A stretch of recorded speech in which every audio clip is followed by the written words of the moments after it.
And we welcome you to the Macon Middle School Softball Diamond for tonight's Mountain 7 Conference Clash between the Lady Knights of North Henderson and the Franklin Lady Panthers. As the ominous clouds gather, it's not raining right now, but we do anticipate some scattered showers throughout the evening. The national anthem has just been played. Panthers are on the infield. They are warming up. These two teams set to do battle for the second time this season. The Panthers able to come out victorious in the previous matchup. Busy week for the Lady Panthers. Got a game hopefully tomorrow. That'll be senior night, just one senior for Coach Bobby Bishop.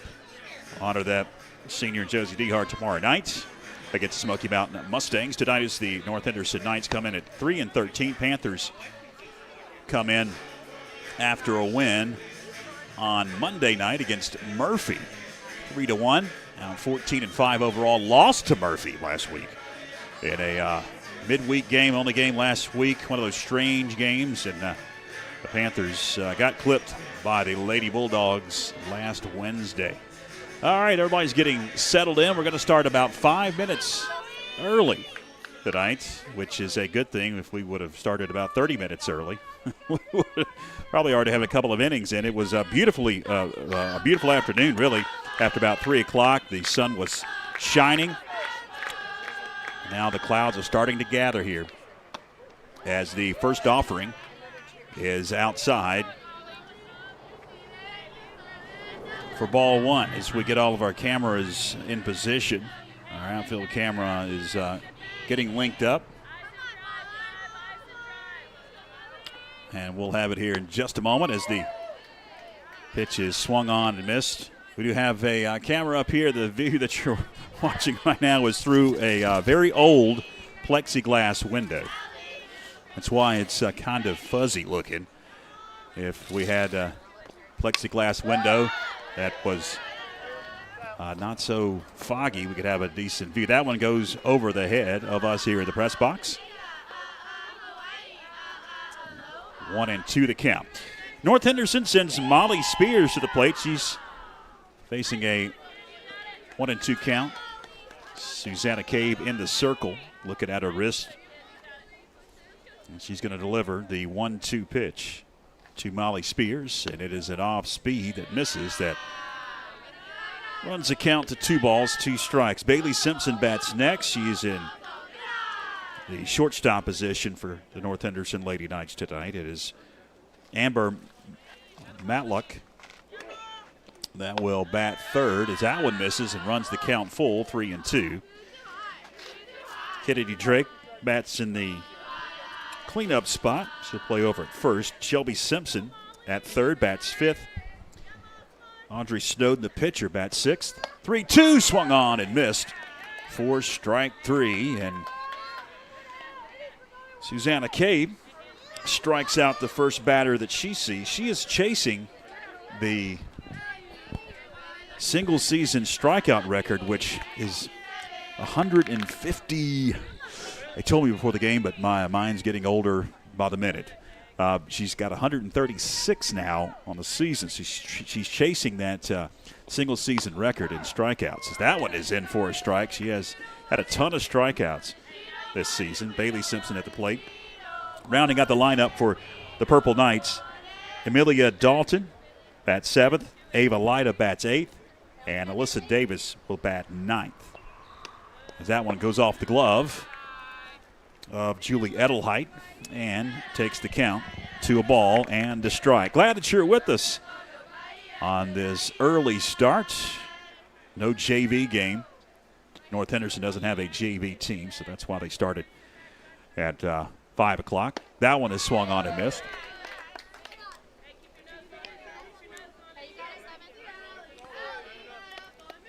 Ball, 2 strikes now to the shortstop, Bailey Simpson. Now the lights are kicking on. Clouds are gathering. Swung on and missed for strike 3. So there are 2 gone in the top half of the first inning. It brings Amber Martlock to the plate.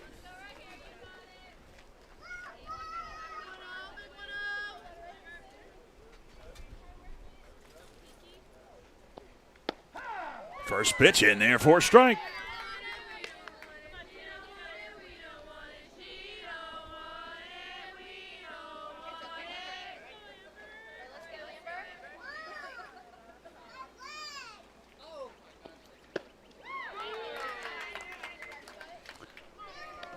Quickly in hole 0-2 is Amber Matlock. Can Cabe strike out the side? In the air, pretty well hit, but camping on. No, I thought she was going to catch that one. That one died out in left field. Michaela Pendergrass gave chase, but it dropped right in front of her. So one on after the single.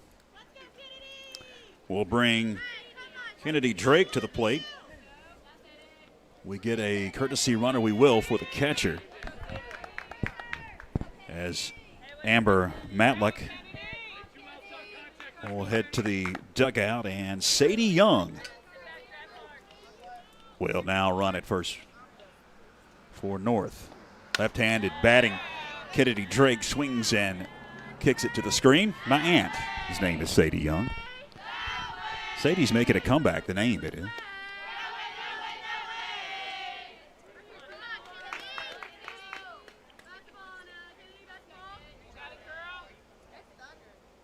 Somebody just said that's Thunder, and that is probably the case. Somebody right near our mic down behind home plate. That one is in the dirt.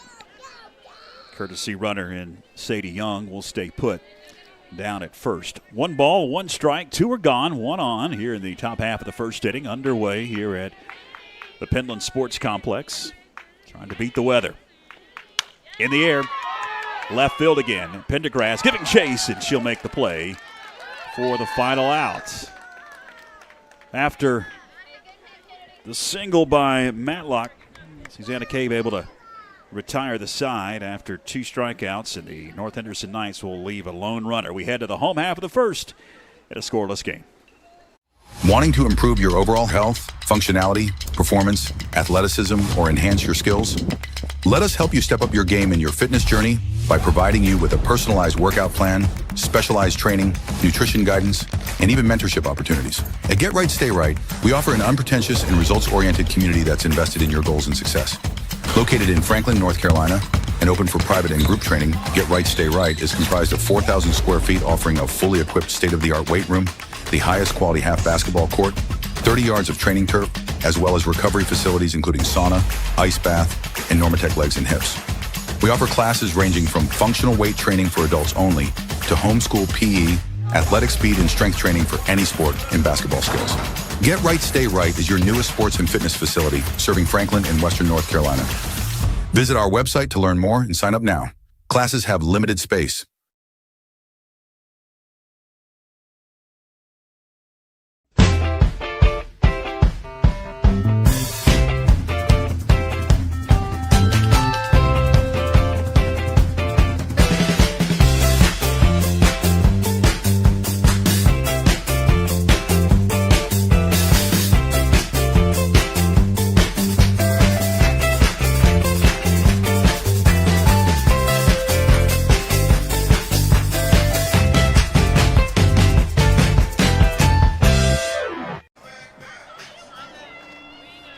Welcome back as home half of the first inning gets underway. In the circle, you see Audrey Snowden getting ready to come home to Susanna Cabe, going to lead it off for Coach Bobby Bishop. Cabe, Rummins, and McConnell. First 3 in the battery as that one is in the dirt and heads to the backstop. 1-0 the count to Susanna Cabe.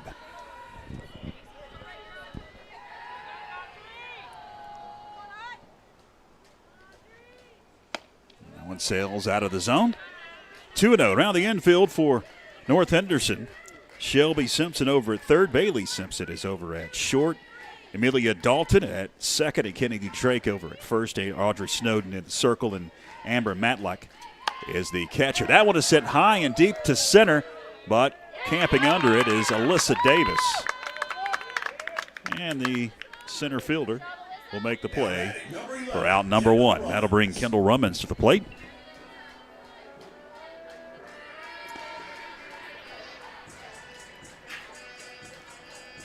Rummins has officially set the career home run mark. Did that back a couple of weeks ago now. At 29, as that one misses.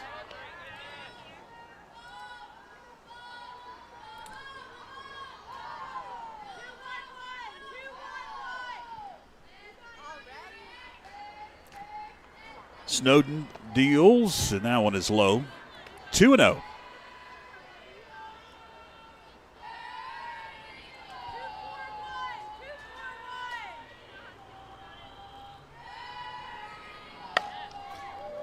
Rummins sends it to the left, and backpedaling, the left fielder, Molly Spears, will make the play for out number 2. So a couple of balls have been charged into the outfield by Cave and Rummins, but both have been tracked down by the outfield of the Purple Knights. It'll bring Ashlyn McConnell to the plate.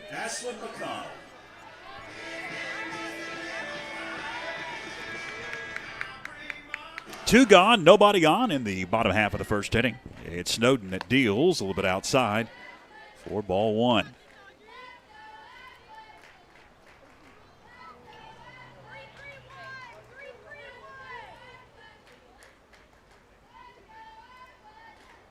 If all goes well, we'll be here tomorrow night. Oh, that one hit her.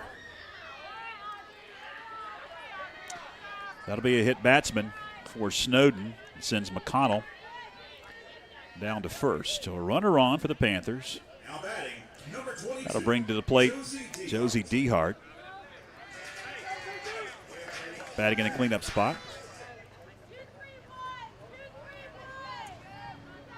North Henderson coming off a loss on Monday to Hendersonville as that one is in the dirt. Taken off, throw down is a little bit late. McConnell going to reach second. And Dehart facing a 1-0 count from Snowden. Runner in scoring position with 2 out. Low for ball 2. Not many pitches have been in the zone so far for Snowden.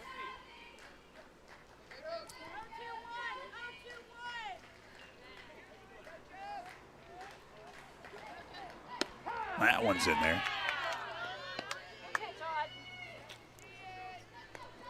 I think the rain has scared some fans away. So you don't see many behind home plate. The 2-1. Evens it up. 2 balls and 2 strikes.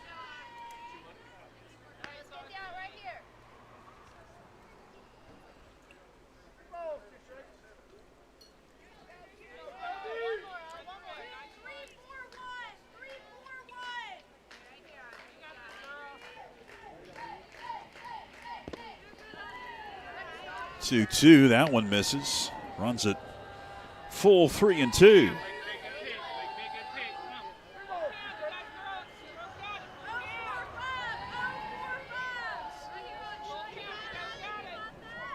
Payoff sent foul down the left field line. Left fielder had a play on it, but it lipped out of her glove. I didn't think that she had a chance. Able to track that one down. It held up. You see here, I thought it was going to hook foul. Well foul, but she had a chance there. You see the fencing down the left field line. It's back up after Storm blew it down. Payoff pitch once again.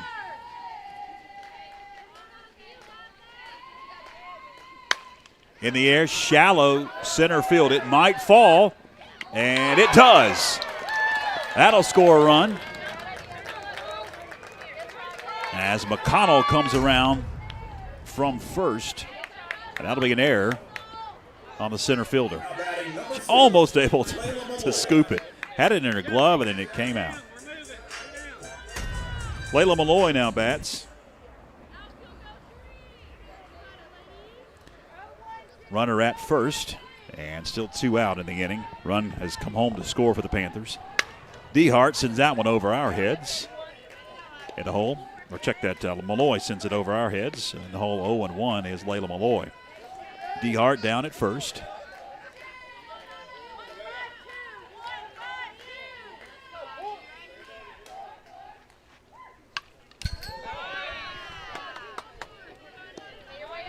Quickly, 0-2 on Layla Malloy.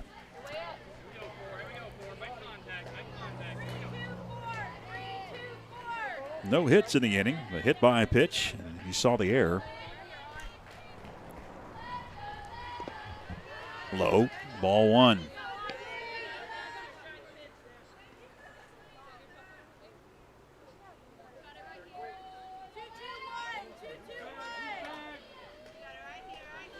Clouds are gathering. Just missed. The pitcher and the catcher wanted that one, but umpire did not pull the trigger. DeHart, you see her at first. 2 balls, 2 strikes on Layla Malloy. Snowden deals low, runs it full.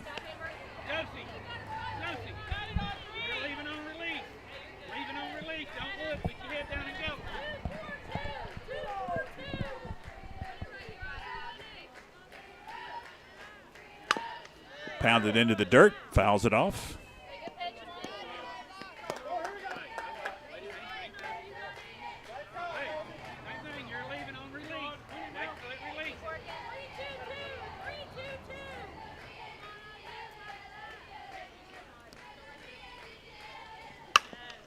Towards third, going to be scooped by Simpson over to first in time for the final out. Panthers able to push across a run, no hits in the inning. They'll strand a runner as we head to the top of the second. It's 1-0 Franklin.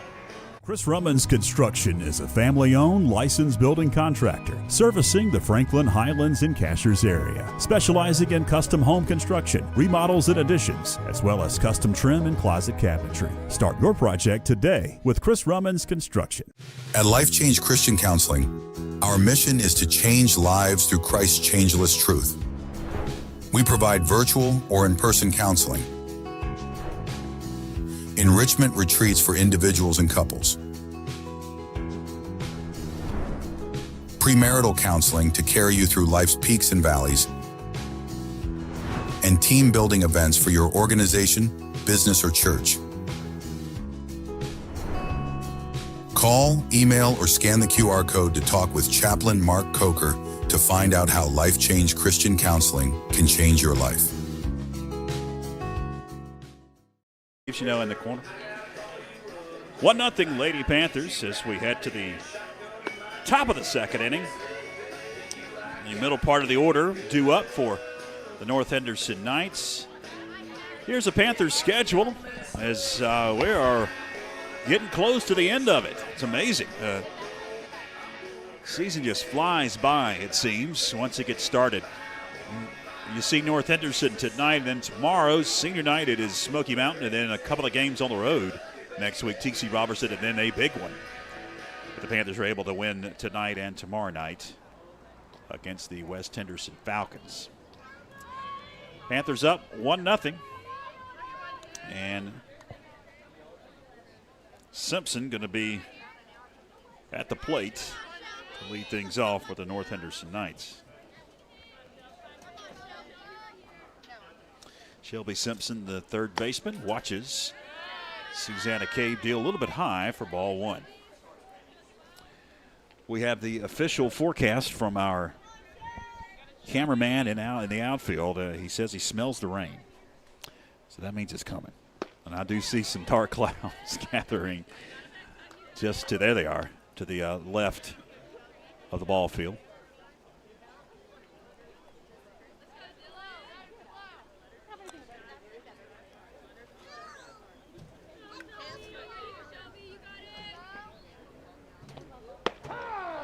That one's in for a strike.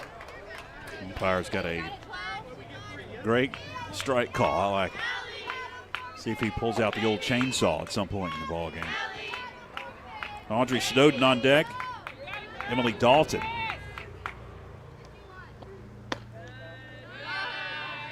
That one just misses. On deck. Dalton's on deck. And along with Snowden this inning. 2 balls, 2 strikes to Shelby Simpson. In the air, on a line, going to drop in front of Kendall Rummins for a base hit. So runner on for North Henderson. Lead off, the lady is on. A little soft bloop into center field. The second hit off of Susanna Cabe brings Audrey Snowden to the plate. The Purple Knight pitcher.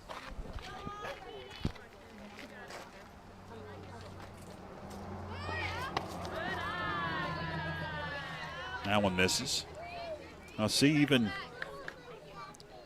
head baseball coach Jared Greenwood's made an appearance at the ballpark, out on the Panther porch, one of 2 Panther porches that they have built in the outfield. I believe it was Mr. Greenwood that coordinated all the construction out there. So if he's up on it, you know it's pretty sturdy. That one's in for a strike, throw down to first, but back safely is Shelby Simpson along with some of the baseball boys. They're off tonight. Got a game against Hayesville tomorrow.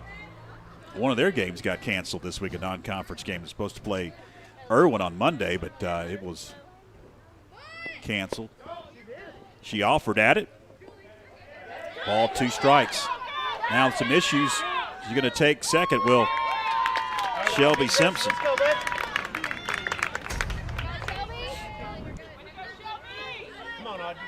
Popped out of the glove of Julie Edelheit, and nifty base running by Shelby Simpson. She was on the ball and able to take second. 1-2. Caught the corner, strike 3. There's the old chainsaw. 1 gone. 3rd strikeout for Susanna Cabe.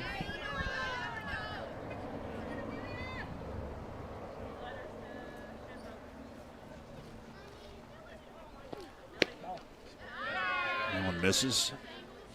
Ball, no strikes to Dalton, the second baseman. Amelia Dalton at the plate as Ava Light is on deck. 1 gone, runner at second for the Purple Knights. Swung on and missed, couldn't catch up with that heater. Evens it up, add a ball and a strike.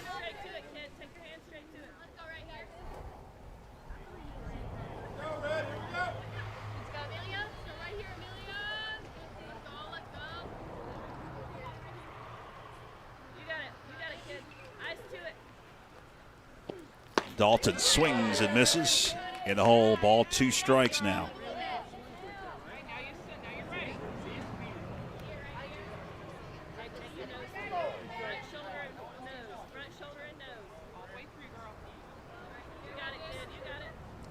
One, 2. Corner, strike 3. Back-to-back chainsaws behind the plate. That'll bring Ava Lyda to the plate. 4 strikeouts now for Susanna Cabe. She's inching towards 140 strikeouts in a single season. Ava Light at the plate, runner at second, 2 out. Pops the mitt for strike 1. North Henderson fans didn't like that one, thought it was a little bit high.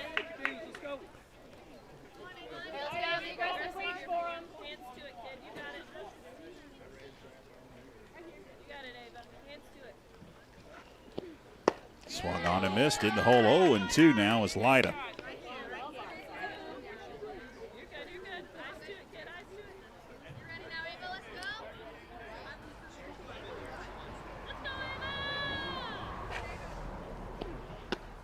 Swung on and missed, strike 3.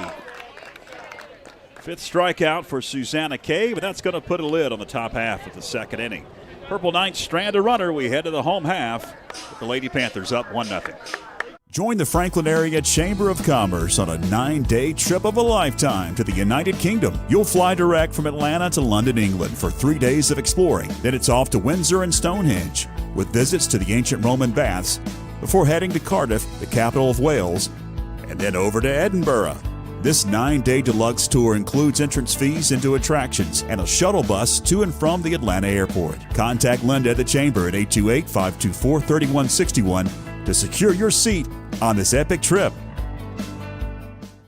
Join FPSN each month during the school year as we spotlight outstanding performances from student athletes with the First Citizens Bank and Corbin Dental Athlete of the Month video feature. It's presented by Corbin Dental, a locally owned dental practice providing comprehensive and advanced dental care in Franklin. With deep local roots and a passion for service, Corbin Dental takes pride in providing world-class care right here at home. And by First Citizens Bank, helping families and businesses make more of their finances for over 125 years. First Citizens Bank, forever first. Member FDIC. Welcome back. 1-0 Lady Panthers. We head to the bottom of the second inning. Due up, bottom part of the order for Coach Bobby Bishop. It's Michaela Pendergrass that'll lead it off. Malia Mason and Julie Edelheit due up as the first offering is in the dirt. 4-1.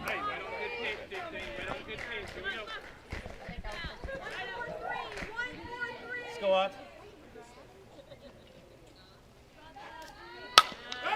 Sent towards short. Up with it is Simpson over to first in time. For out. Number 1. Coming to bat, number 13, Malia Mason. Going to bring Malia Mason to the plate.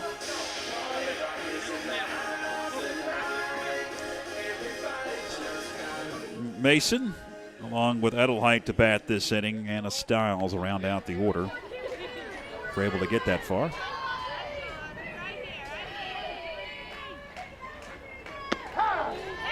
Mason takes a strike.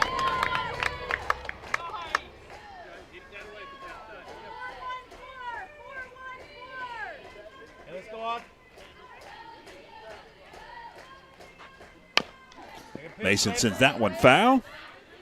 Down the left field line. Quickly in the hole, 0-2 is Malia Mason.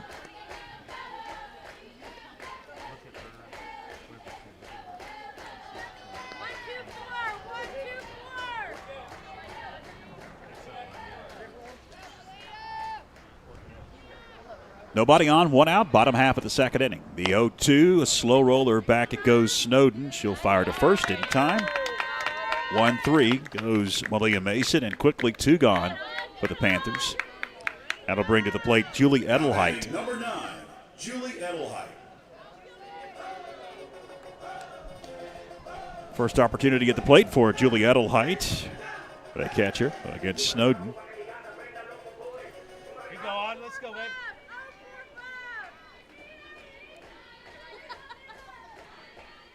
That one bounces up for ball 1.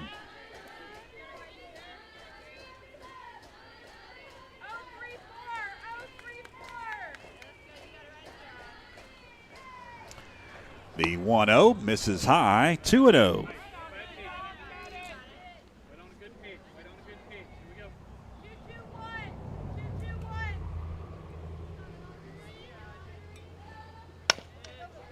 Up the middle, that's going to sneak through for a base hit.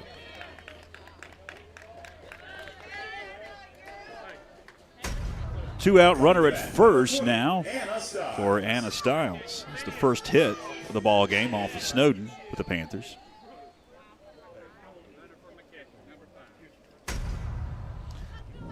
Looks like we're going to get a courtesy runner in for the catcher.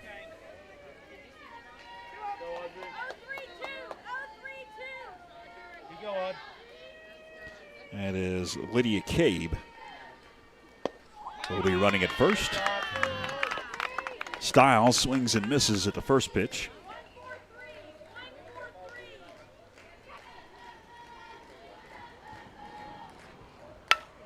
Up the middle, base hit. Back-to-back base hits right up the middle.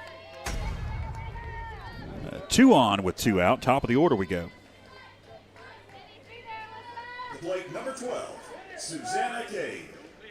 That'll bring Susanna Cabe to the plate. First opportunity for Cabe, flied out.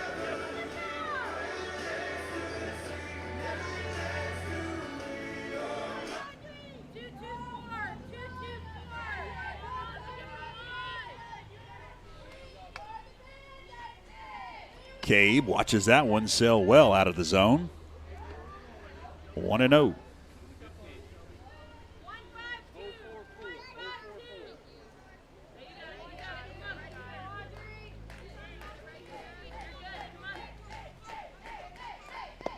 Low, ball 2.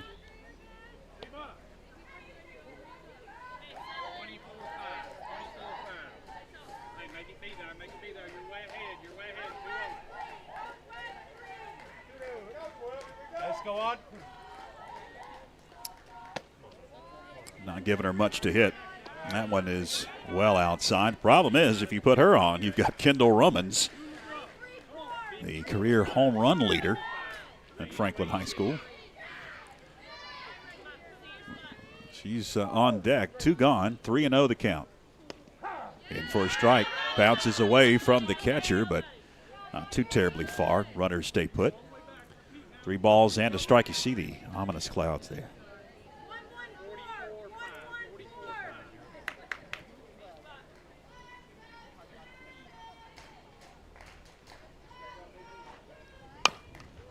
That one is through the hole, into left field, base hit. They're going to send the runner. Here comes the throw home, and she's safe at the plate.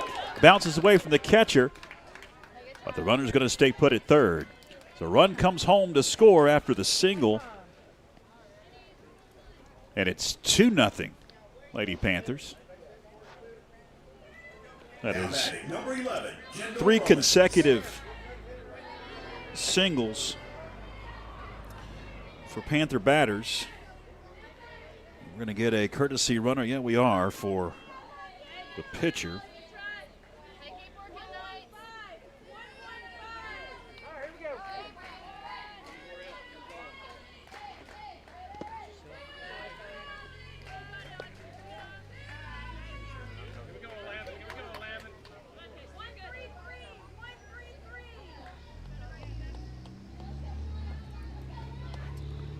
In the air, pretty well hit. Left field, out of here. Kendall Rummins with the 3-run homer. Hugged the line in left and just made it out of here.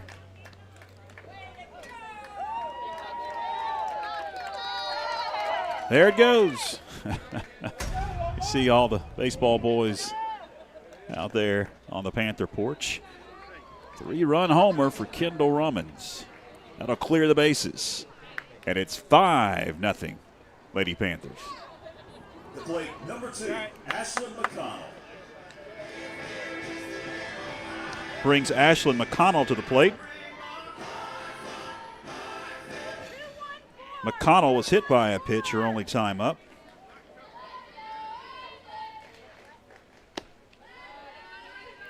Misses outside.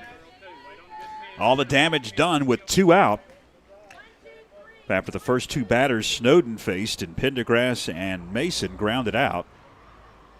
That was swung on and kicked to the screen as she got a piece of it, did Ashlyn McConnell. The 3-run homer, though, has broken it open.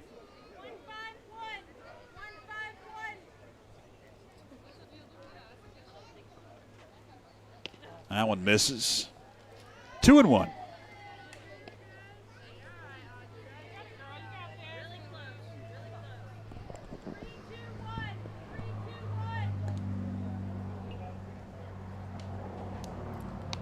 Fouled back, evens it up at 2 balls and 2 strikes. When that left Rummins' bat, I was not sure that one was going to be able to get out of here, as it was a line drive homer. Here it is again. It just cleared the fence. It was so quick we barely could keep track of it there, as that one is low. I mean, it was a low missile out of here. 3-2 the count to Ashlyn McConnell. Payoff pitch from Snowden. Here it is. Hit her again. 2-hit batsman. Both McConnell in the ball game for Snowden. She'll head down to first. McConnell.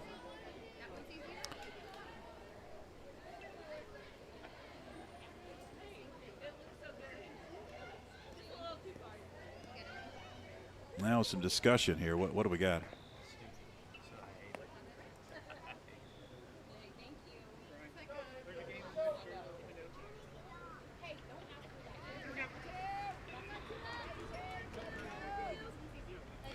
That's a great shot there, the ominous clouds. Look at that. Number 22, Josie Dehart. I keep looking up, just waiting for a bolt of lightning to come out of one of those. It's Josie Dehart at the plate. I don't know what the discussion was at the third base. That one's going to hit Josie Dehart, the back-to-back hit batsman. 2 on with 2 out. And again, all the damage has been done with 2 out. Brings Layla Malloy to the plate. Malloy grounded to third, her only time at the dish. 2 on, 2 out. 4 runs have come across. Snowden deals a strike right down the middle.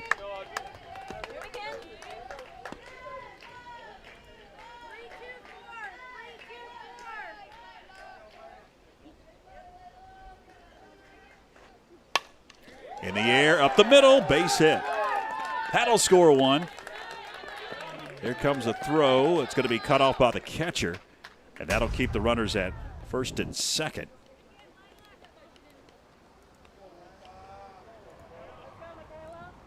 Right up the middle. The plate, number 15, Michaela Pendergrass. It's 6-0. Lady Panthers brings Michaela Pendergrass to the plate, and the Panthers have officially batted around. Pendergrass led off this inning with a grounder to short. That one is going to be fielded by the shortstop. They'll get the lead runner and the retire the side. So the Panthers bat around, score 5 runs in the bottom of the second inning, and as we head to the third, it's 6-0 Lady Panthers. Wanting to improve your overall health, functionality, performance, athleticism, or enhance your skills? Let us help you step up your game in your fitness journey by providing you with a personalized workout plan, specialized training, nutrition guidance, and even mentorship opportunities. At Get Right, Stay Right, we offer an unpretentious and results-oriented community that's invested in your goals and success. Located in Franklin, North Carolina, and open for private and group training, Get Right, Stay Right is comprised of 4,000 square feet, offering a fully equipped state-of-the-art weight room, the highest quality half basketball court, 30 yards of training turf, as well as recovery facilities including sauna, ice bath, and Normatec legs and hips. We offer classes ranging from functional weight training for adults only to homeschool PE, athletic speed, and strength training for any sport and basketball skills. Get Right, Stay Right is your newest sports and fitness facility serving Franklin and Western North Carolina. Visit our website to learn more and sign up now. Classes have limited space.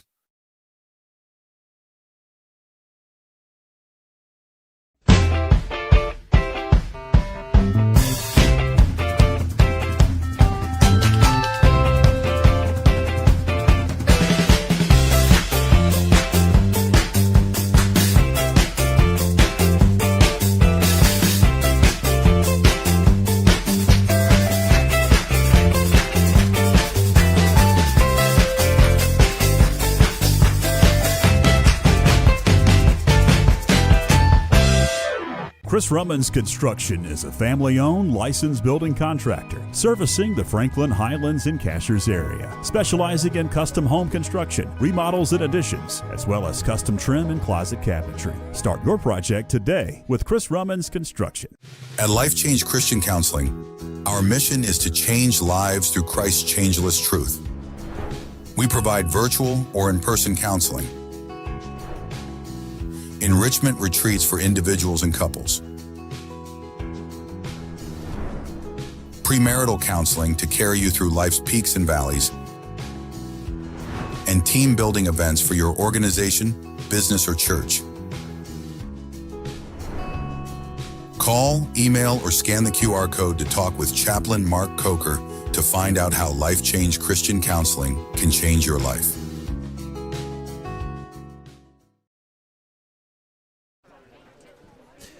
Welcome back. You see the field is cleared. We believe that we are currently in a lightning delay.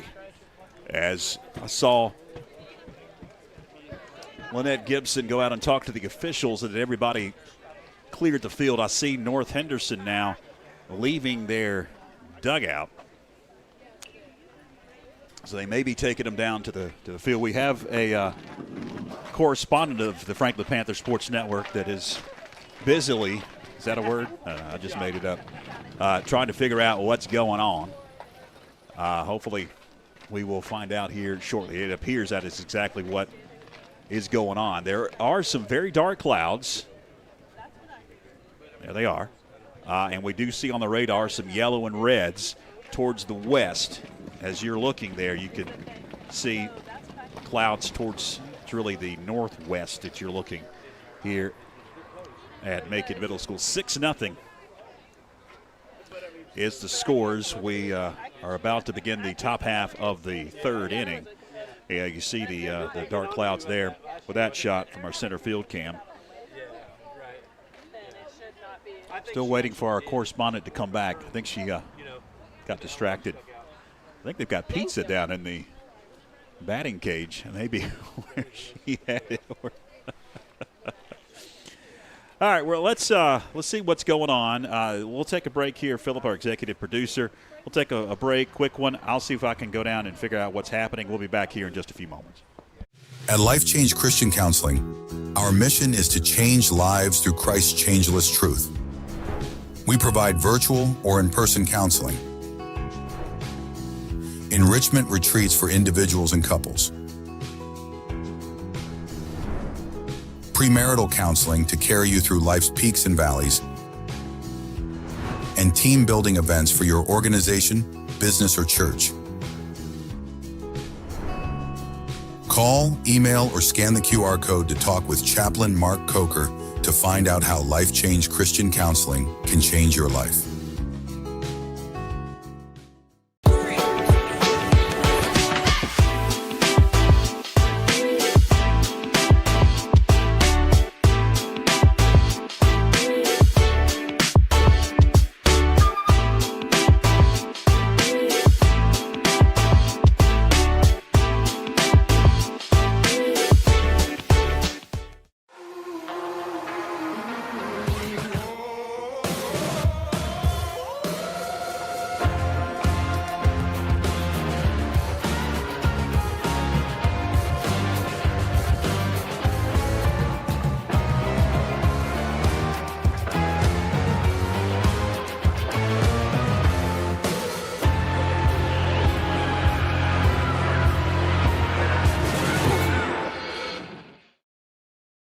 Wanting to improve your overall health, functionality, performance, athleticism, or enhance your skills?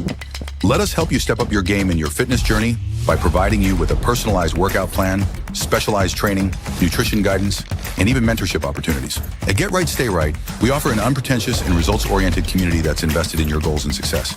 Located in Franklin, North Carolina, and open for private and group training, Get Right, Stay Right is comprised of 4,000 square feet, offering a fully equipped state-of-the-art weight room, the highest quality half basketball court, 30 yards of training turf, as well as recovery facilities including sauna, ice bath, and Normatec legs and hips. We offer classes ranging from functional weight training for adults only to homeschool PE, athletic speed and strength training for any sport and basketball skills. Get Right, Stay Right is your newest sports and fitness facility serving Franklin and Western North Carolina. Visit our website to learn more and sign up now. Classes have limited space. Join FPSN each month during the school year as we spotlight outstanding performances from student athletes with the First Citizens Bank and Corbin Dental Athlete of the Month video feature. It's presented by Corbin Dental, a locally owned dental practice providing comprehensive and advanced dental care in Franklin. With deep local roots and a passion for service, Corbin Dental takes pride in providing world-class care right here at home. And by First Citizens Bank, helping families and businesses make more of their finances for over 125 years. First Citizens Bank, forever first. Member FDIC. Join the Franklin Area Chamber of Commerce on a 9-day trip of a lifetime to the United Kingdom. You'll fly direct from Atlanta to London, England for 3 days of exploring. Then it's off to Windsor and Stonehenge with visits to the ancient Roman baths before heading to Cardiff, the capital of Wales, and then over to Edinburgh. This 9-day deluxe tour includes entrance fees into attractions and a shuttle bus to and from the Atlanta airport. Contact Linda at the Chamber at 828-524-3161 to secure your seat on this epic trip.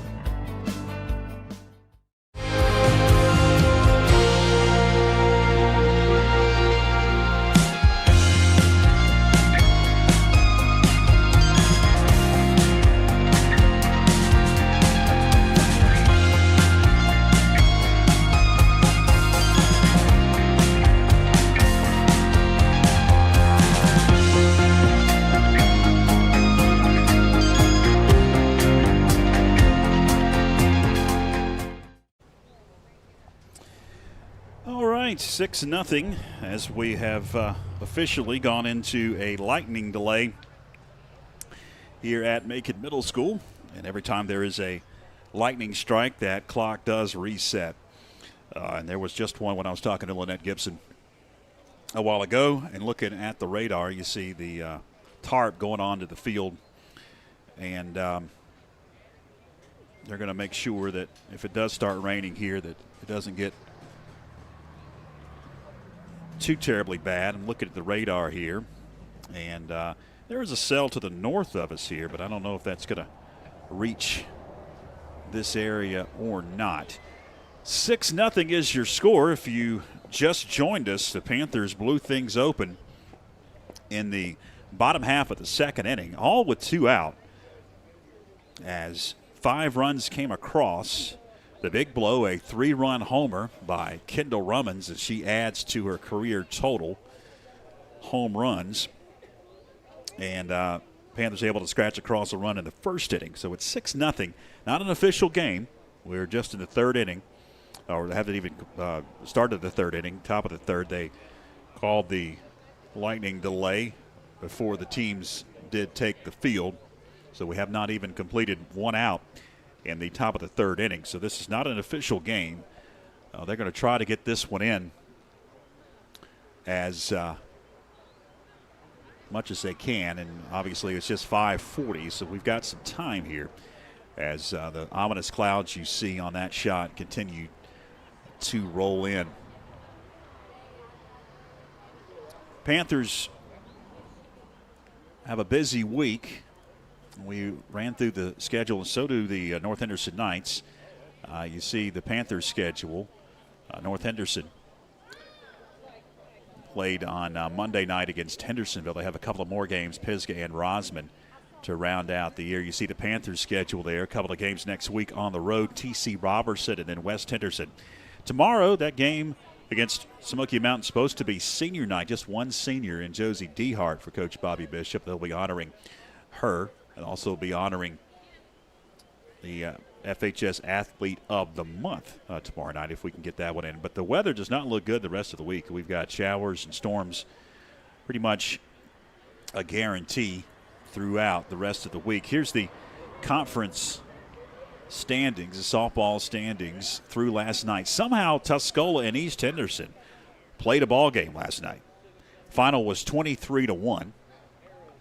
Tuscola able to get the victory over East Henderson. They did get that game, and that was the only game in conference that was able to be played yesterday after pretty much all-day rain.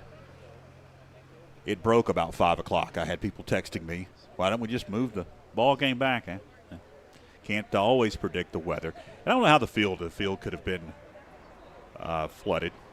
Had a lot of rain, almost an inch of rain yesterday. But there's the standings. You see the Panthers at the top of the conference, 8-1. They did lose to Pisgah. West Henderson, they're 7-1. The only loss was to Franklin. So the way things maybe will shake out, you've got 2 conference games, this one, and then tomorrow night, Smoky Mountain. You see Smoky there at 4-14, North Henderson at 3-13.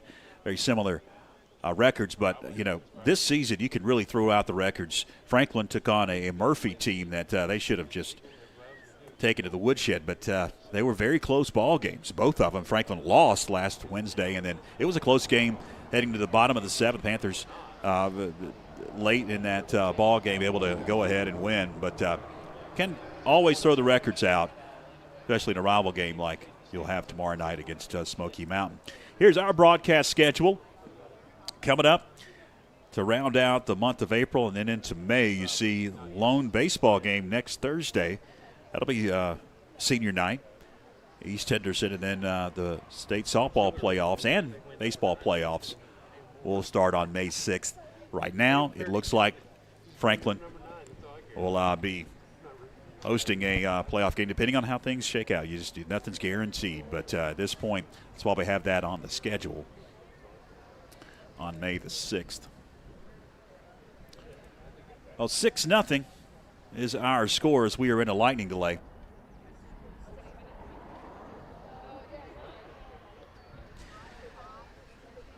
Lady Panthers and Lady Knights, 6-0 in the top half of the third inning. So I did hear, I believe, on our field mic that they had just reset again another lightning strike within 10 miles of the stadium tonight. So we have a treat for you. The Panther Pit documentary. We're going to fire that sucker up. It's a 45-minute documentary, and so you can sit back. If you've got us cast it onto your television, you can sit back and you can enjoy the Panther Pit documentary. If you have not seen the Panther Pit documentary, The Final Whistle, 75 years of the Panther Pit, it is a treat. And you will enjoy it, especially if you are a Panther fan. If you are a North Henderson fan, you may still enjoy it. It has a lot of history dating back really to the turn of the century, in the 19th century, and into the middle part through the 40s and 50s and 60s and through present day. It is a treat for sure. We're going to take a break here and hear from our fine sponsors first, and then we'll take it to the Panther Pit documentary in a lightning delay here at Macon Middle School. Wanting to improve your overall health, functionality, performance, athleticism, or enhance your skills? Let us help you step up your game in your fitness journey by providing you with a personalized workout plan, specialized training, nutrition guidance, and even mentorship opportunities.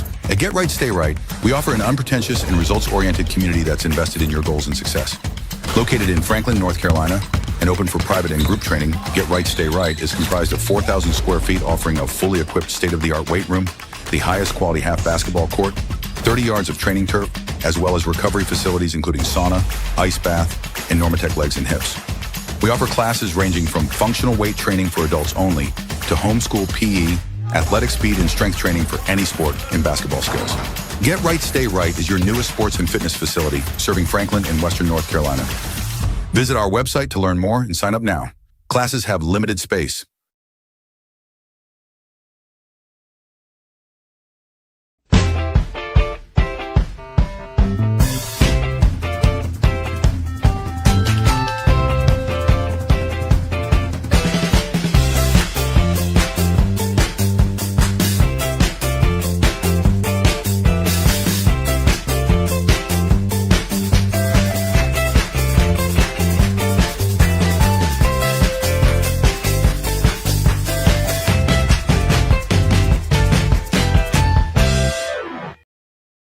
For 75 years, the Panther Pit has stood as an enduring symbol of our community. More than just a football stadium, it has witnessed graduations, folk festivals, senior class days, track meets, youth sports, band performances, and the crowning of many homecoming queens. As for football, it's a place where countless young men forged their character, where small-town rivalries were ignited, where hometown heroes were discovered, at a place where generations of fans found a place to belong on Friday nights. Whether you were on the field, in the band, or watching in the stands, the Pit brings up nostalgic memories for all of us. From its humble beginnings to its present status, the Panther Pit has become an integral part of our community. Its transformation over the last 75 years is rooted in the generosity this community is known for. There are tons of stories to tell, and surely we won't be able to share all of them in our video, but this tribute is meant to capture the Pit's history and stroke great memories for those who have been a part of it. We hope this video will spark conversations about what made the Panther Pit so special, both within our community and beyond. We will explore the history of this beloved venue and document its biggest changes throughout 75 years. Along the way, we hope to highlight the people and selfless dedication that made it a legendary part of our community. This documentary has involved many hours of research. We have scoured the local press archives and conducted numerous interviews with folks that have a first-hand account of the last 75 years. And we found two things that are certain. The Pit has received a ton of work over the last 75 years in terms of the field and playing surface, amenities for fans, and facilities for the players. These changes have been driven by the generosity of our local people. Civic groups and individual fans have given resources, time, and money to change it for the better. There is a ton of excitement about the future Franklin High School campus and the new Panther Pit. But let us first pause and say a proper goodbye to this one. We hope that you enjoy this video as we look back over the 75 years at our very own Panther Pit.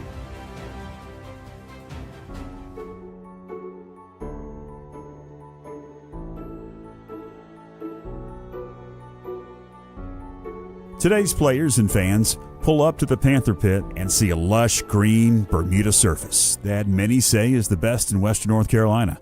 But this hasn't always been the case. The story of how Franklin High School's football field came to be is a story that started over 100 years ago. While Panther football itself started in 1926, it would be at least 20 years before Franklin High School would make our current field its official home. In the early years, Panther teams played games in a few places, including several years playing on a field located on Depot Street. In 1923, Miss Margaret Kozad donated land to Franklin High School that would eventually become its home. Her donation was intended to be a place for Franklin High School students to congregate and play. Records describe the property as a 500 by 330-foot swampy lot. Not surprising, since the property literally was in a valley with a small branch running into it. The small branch and the property's natural topography would prove to be a challenging feature over the next 100 years. It was 15 years later when the lot was first graded and leveled. An outdoor basketball court was placed in the corner of the south side of the field, and wooden fencing was installed. But perhaps the most important work conducted in 1938 would be a foreshadowing of an issue that still plagues the field today. The question was, what do we do with the water? History tells us that two different tactics were employed to deal with the water in 1938 and 1943. One involved directing the stream into a ditch that would run across the north side of the field. The other was completed with help of WPA funds. It directed the stream into an underground tile which was placed under the field. This work would be the first of numerous attempts over the years to mitigate the effect of groundwater on the football field. But while many saw the water as a problem, former player Howard Johnson said it provided some much-needed relief during his football practices in the late 1940s. Well, we used to, when we be running laps, there was a drain place where the spring branch came through under the field, and we'd disappear one at a time to get a drink of water down that hole. They'd cover for each other so we didn't get caught. We'd drop off in there and get us a drink, and then... Johnson claims that the field we play on today is way above the one that he played on in the late 1940s. But now the field that I played on, it's probably underground 30 feet.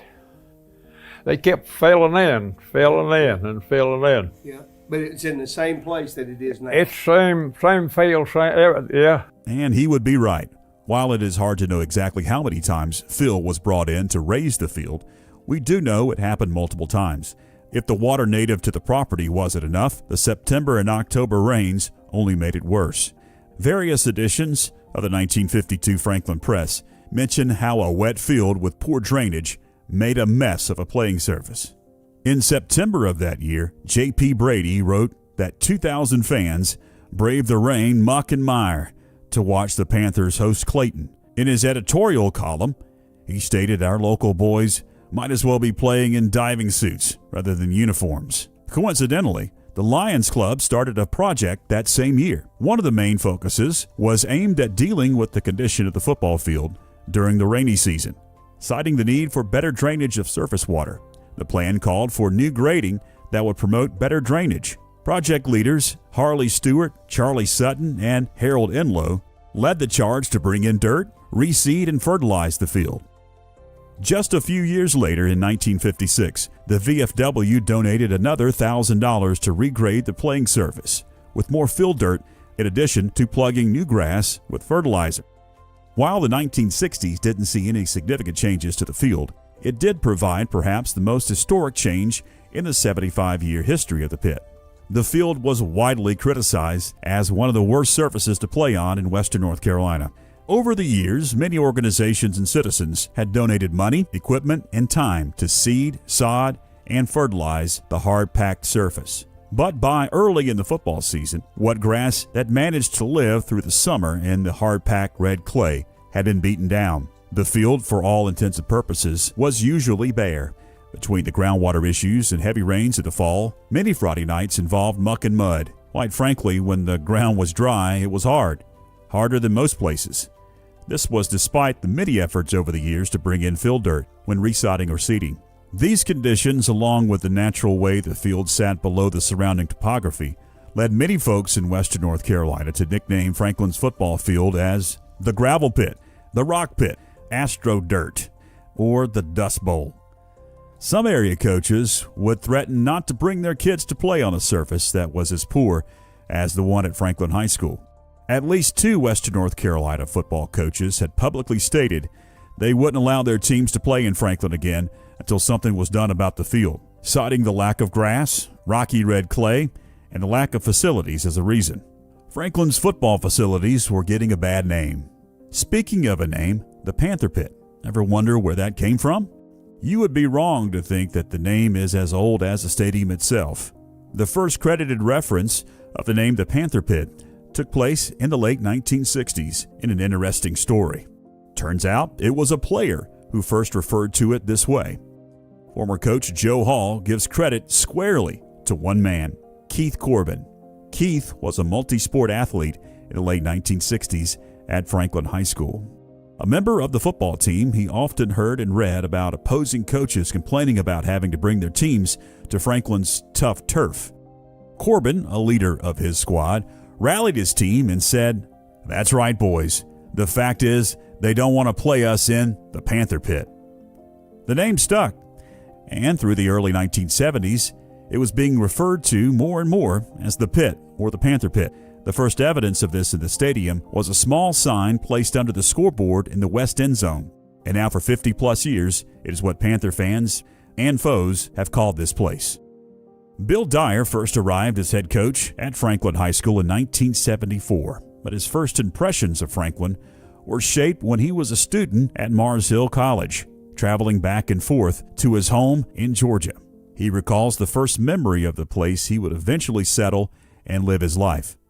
Going from Mars Hill as a student to my home in Georgia, many times I came through Franklin, so I kind of had the lay of the land of the town and the community just from passing through.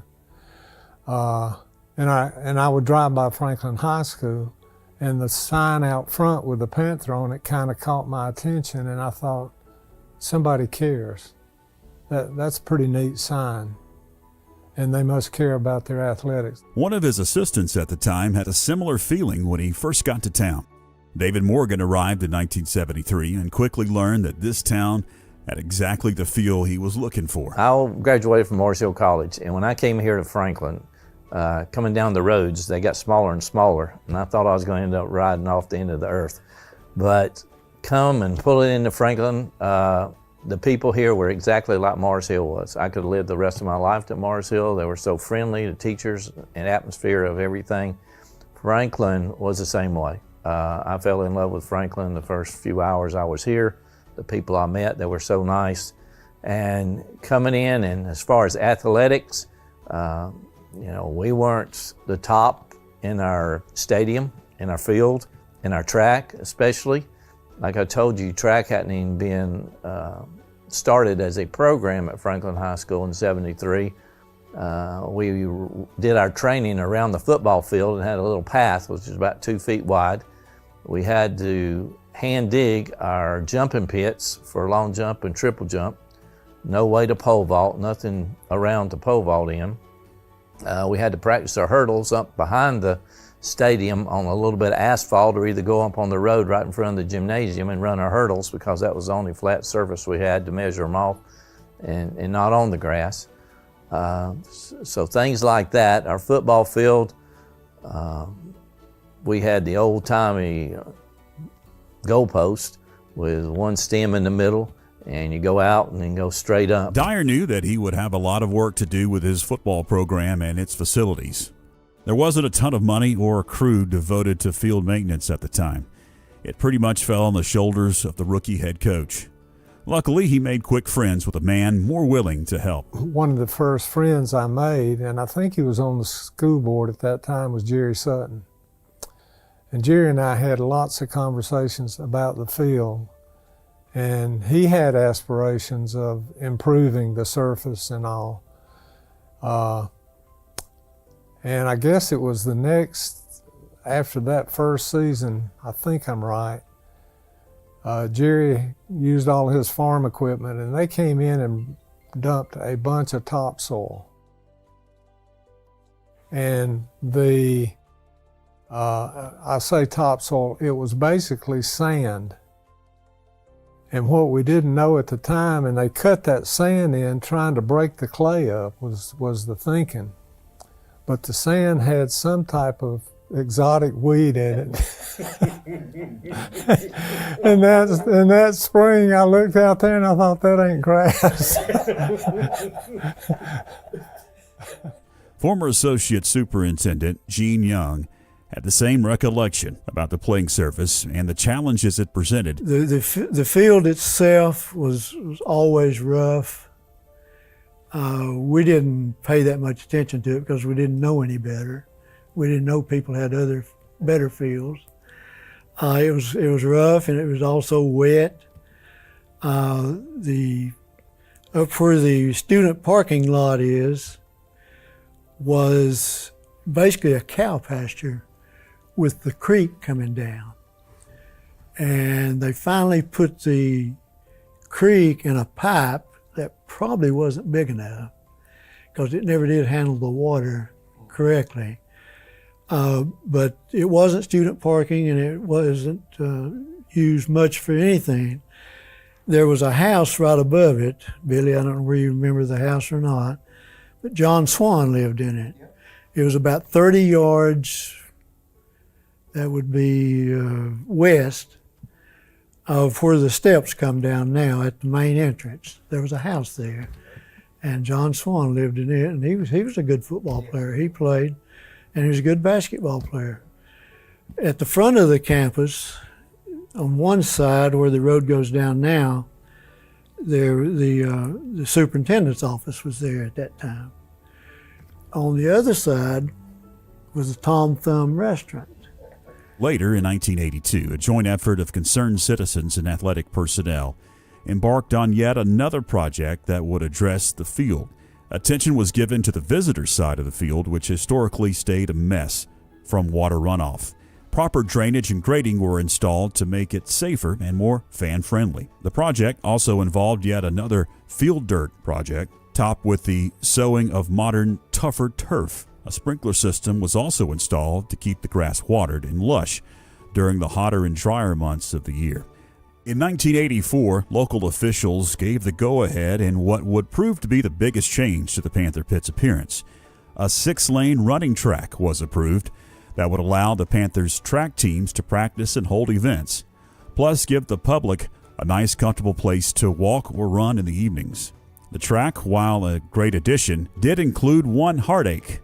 The beloved pine trees that had surrounded the field for 35 years had to go. In the 60s and 70s, there were pines down there.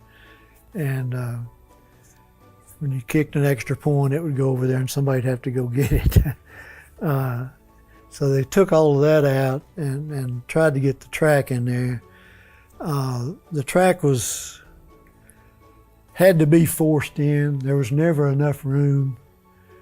And it cost a fortune to get it in there. It was pretty expensive. And even at that, it was a trouble spot for years. There was just too much water. And Jack Mashburn, who probably the smartest man I've worked with, was a maintenance guy, and he said, if you put it in there, you better put locks on both gates and throw away the key because you don't need any traffic on that thing. And I don't think the traffic ever hurt it because there wasn't much, just maintenance, and I guess the concession people drove over it a little bit, but the water never would settle down. In the years of 1992, 93, and 94, the Panther Pit playing surface underwent perhaps its biggest transformation. From grass to goalpost, the Panther Pit was rebuilt. Mr. Lewis Penland, a longtime friend and supporter of Franklin High School athletics in general, led this charge. Tons of sand and soil were trucked in. The field was professionally graded, a new irrigation system installed, and new grass, a much tougher, more resilient Bermuda grass. In addition, Franklin's asphalt track was rubberized. This was a big deal and took a lot of donations and hard work from the community to get it accomplished. It served not only the school well, as they would go on to secure conference, regional, and even a state track championship over the next 5 years, but the public in general utilized the track for exercise and rehabilitation. The Bermuda grass was plugged in the early 1990s, and it took hold and now stands as the most impressive natural surface around. While the 1992 project and planning started this, one should realize that it's the meticulous attention that is given year-round that has made it what it is today. Mr. Penland continued to contribute to the fertilizing of the field over the years. That regular feeding, along with the expertise lent by Richard Clark of Clark & Company, has kept it in pristine form. Various generous donations have afforded the school the finest equipment for its maintenance. These contributions, along with the many hours that coaches like Josh and Jay Brooks have spent, have cemented it as the finest natural surface in western North Carolina. What would a high school football game be without fans in the bleachers?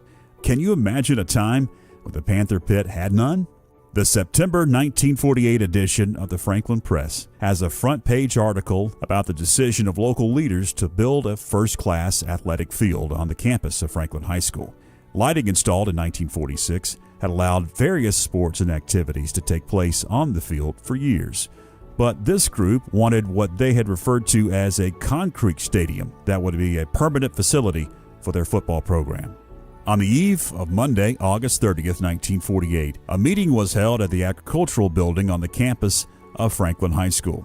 In addition to some local citizens, members of the Lions Club, Rotary Club, American Legion, and VFW were present. Bob Gaines was elected as chairman of this committee and appointed members Don Allison, Paul Russell, John Archer, and school principal at the time, W.H. Finley, in charge of the project. This was the community's first attempt at making a permanent home for the high school football team that would allow locals and visitors to sit comfortably, buy concessions, and root for their team. The project specifications called for a 500 to 600 seat concrete stadium. The estimated cost to build the stadium after donated material and labor was $1,000. The VFW offered to advance the committee $500 in order to get the project off the ground. Details were given to build seating with 8-inch concrete piers every 5 feet and use wooden seats on the span inside the two 35-yard lines. The plans also called to remove an existing wooden fence on the property and replace it with a metal fence between the field and stands, and to plant pine trees to act as a hedge all around the field. In preparation for the seating, Fred Moore had graded out the area where the bleachers would be poured. You can see that cut in this 1948 team photo where the Panthers are seated on the new bleachers. This will be approximately where the current concession stand is today. C.S. Brown offered to use his concrete mixer and labor to help operate it. W.C. Burrell provided trucks to haul sand, gravel, and cement. Other contributors included Stewart's Esso Station, Charlie Shields, the Natahala Talk Company, Zigcraft Hardwood, and Franklin Hardware. The concrete was poured by Mr. E.J. Whitmire with the help of his FFA students. This initial work was done at a rapid pace.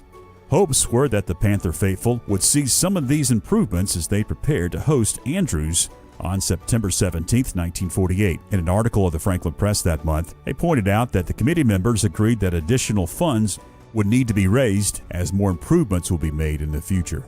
It did not take long for that to happen. A November 11, 1948 Franklin Press article informs us that the price tag had been updated to an estimated $3,000 and that the entire cost except for $100 had been raised by public donations. Many local businesses had donated supplies and labor to keep the cost to a minimum. Cash contributions came from all over town, with the largest coming from civic and veterans organizations.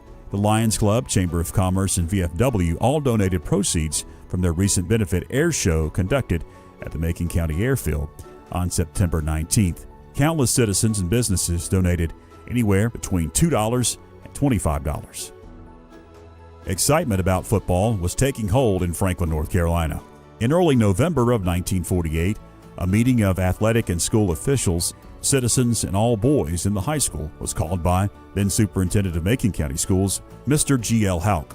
The purpose was to drive kids back to not only playing football, but athletic competitions in general. The school had recently hired its first athletic director, and interest had been growing. Only 5 months later, in March of 1949, Bob Gaines and his committee met in the showroom of Burrell Motor Company, where an ambitious plan to triple the stadium's seating capacity, as well as fence and shrub the entire perimeter of the field, were discussed.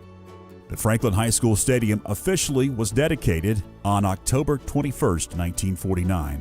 The October 20th, 1949 Franklin Press has a front-page story about the stadium dedication, and it was apparent that the project had indeed grown as a result of the March 1949 meeting. The article details that the stadium cost around $10,000 and seats over 1,800 fans. The expanded facilities had improved restrooms and had a dressing room area added for players. The article states the original 600-seat venue was built and quickly became obvious that it wasn't going to be large enough to seat the fans, and the size had to be tripled. The dedication states that this is the largest and best constructed stadium in all of Western North Carolina. Although the stadium was fully dedicated on this date, the community already had plans for more improvements. There were small projects planned, such as the installation of a PA system and higher quality lighting. A June 1952 article in the Franklin Press told readers that the Lions Club, under the direction of George R. Patillo, were planning on building a new and improved press box. It would be a 2-story block building that would require the demolition of the one just built. At 11 feet by 11 feet, it would have concessions in the lower section and a press section on the second floor. An 8-foot glass observation window would allow concession workers to watch the game while serving patrons. The plan also called for speakers to be attached to the corners. The Lions Club also planned a renovation of the turf with fill dirt, reseeding, and fertilization. The estimated cost was $350, and citizens were directed to contact either Harley Stewart, Harold Enlow, or Charlie Sutton if they wanted to donate money. In the August 21, 1952 Franklin Press, there was an article where the full Lions Club endorsed the project, and it was set in motion.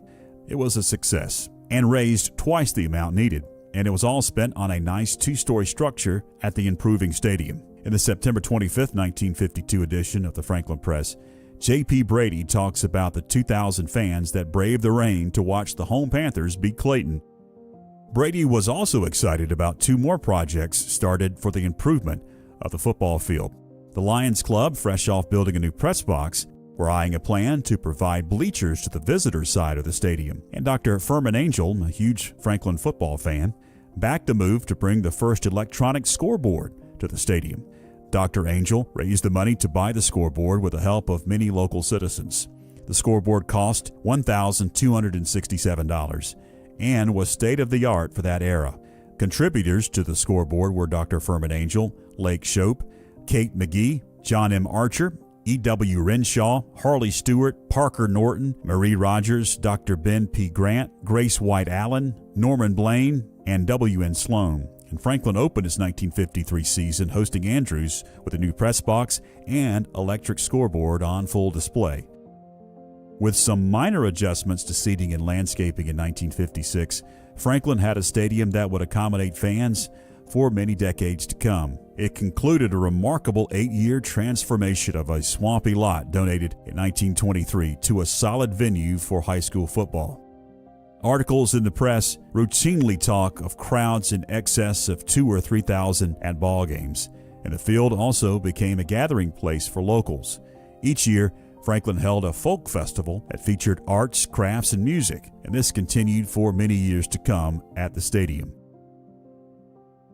The summer of 1976 brought the first major renovation to the Panther Pit's facilities in 20 years. These renovations were expansive, and what head coach Bill Dyer would refer to later as perhaps divine providence. More on that later.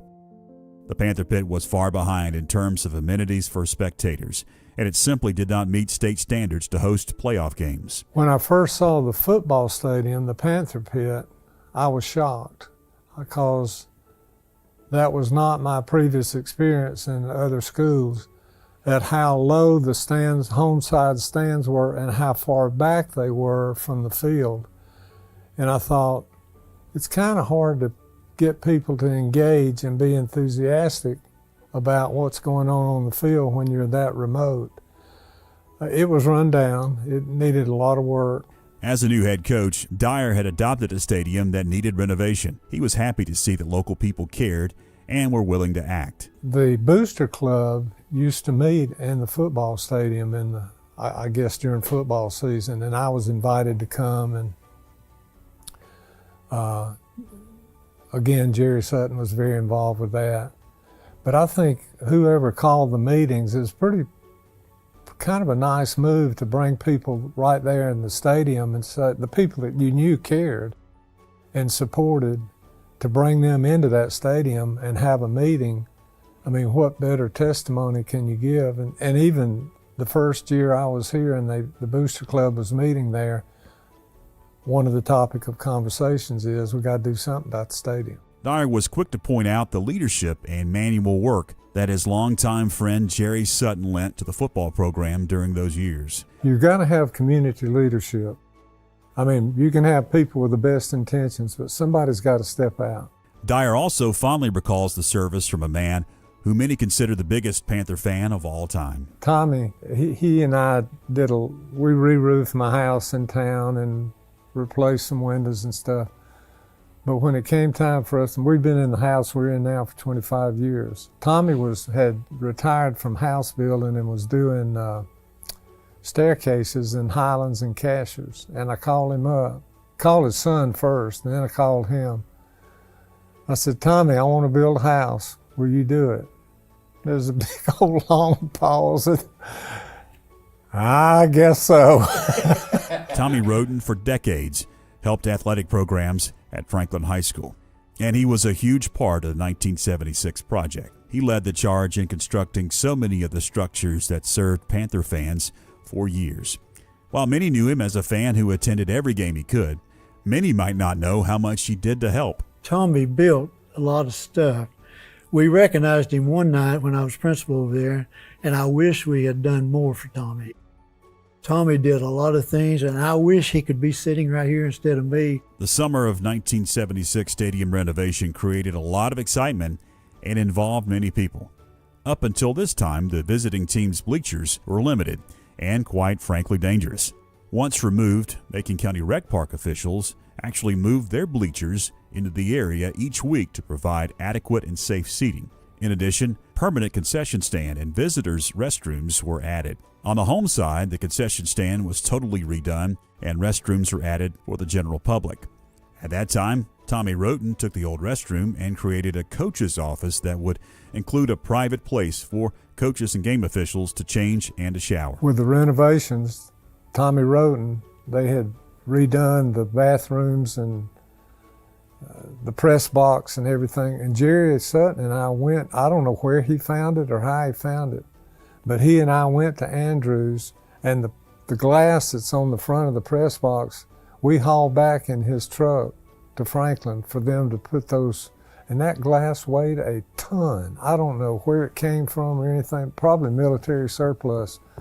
But we brought that, and I guess that's what's still up there. I don't know if they haven't redone it, but Tommy Roten was doing an awful lot trying to get everything ready for that football season. There was a lot of moving parts going on at that time, but he did that, and that was when they built the visitors concession stand. It was an old plywood building that had been there before. Aside from enhanced lighting, the other big change came with the home side bleachers. Up until this point, Franklin fans were still sitting in the original bleachers from 1949. Not only did they need an upgrade, they were so far away from the actual field of play. What happened in the summer, the spring and the summer, is if you look at it now, there's a massive wall that's right behind the first set of bleachers that are there. And that first set of bleachers, on the home side, that first set of bleachers were bought new. That was the first year we used them. And they had this massive wall because you had the old stands were so far back that they built the wall, and you still had the old stands behind that wall. So it was filled, the old stands were covered with field dirt. And then that was paved over, and then more of the bleachers from the rec park were lined up on the top level, which are now permanent. But that was the construction project. These original bleachers would actually be underneath the present-day concession stand that was built in 2002. And as you can imagine, this left an incredible amount of distance between the fans and the field. Many Panther fans may recall that the light poles were actually between the crowd and the game. According to former player Chuck Sutton, a single string tied between the poles separated the sidelines from an area where small kids would play tag football during the games. Sound familiar, huh? Sutton recalls his FFA group taking time from class to help demolish the old bleachers in preparation for fill dirt that would be placed over top. This required a concrete retaining wall to be poured and create 2 levels on the home side that still exist today. New seating was placed in front of the wall to bring fans closer to the game. The upper tier was filled and paved to create a level for the new and improved 2-story concession stand and press box. Temporary bleachers were brought in for the upper level on either side of the press box. This kept an incredible summer of work at the pit. The 1976 playoff run included 3 state playoff games in the Panther pit. That simply would not have happened if not for the renovations earlier that summer. As fate would have it, Dyer's We Believe bunch got to play at home, a key part in their success in securing the 1976 North Carolina 2AA state championship. The only game we had on the road was Charlotte Catholic. And the brackets, there were, you start out with 16 teams, and you're playing conference champions each week. And if we had not improved the stadium, if it had not been improved, we would not have qualified to host a home game. You're talking about divine providence or whatever you want to call it. We'd have had to play 4 road games. It was early 1982 when concerned parents and fans stepped in and started the first of several renovations. The first step was a general cleaning, fixing up, and rebuilding, including repairing and repainting the bleachers and adding a large and inviting gesture to the opposing teams and fans. A sign was added under the freshly painted concession stand with the words, "Welcome to the Pit."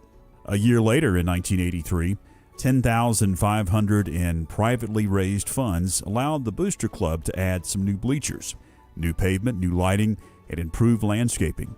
Later that year, the field house received an addition as well. The section that we presently host opposing football teams was added that year.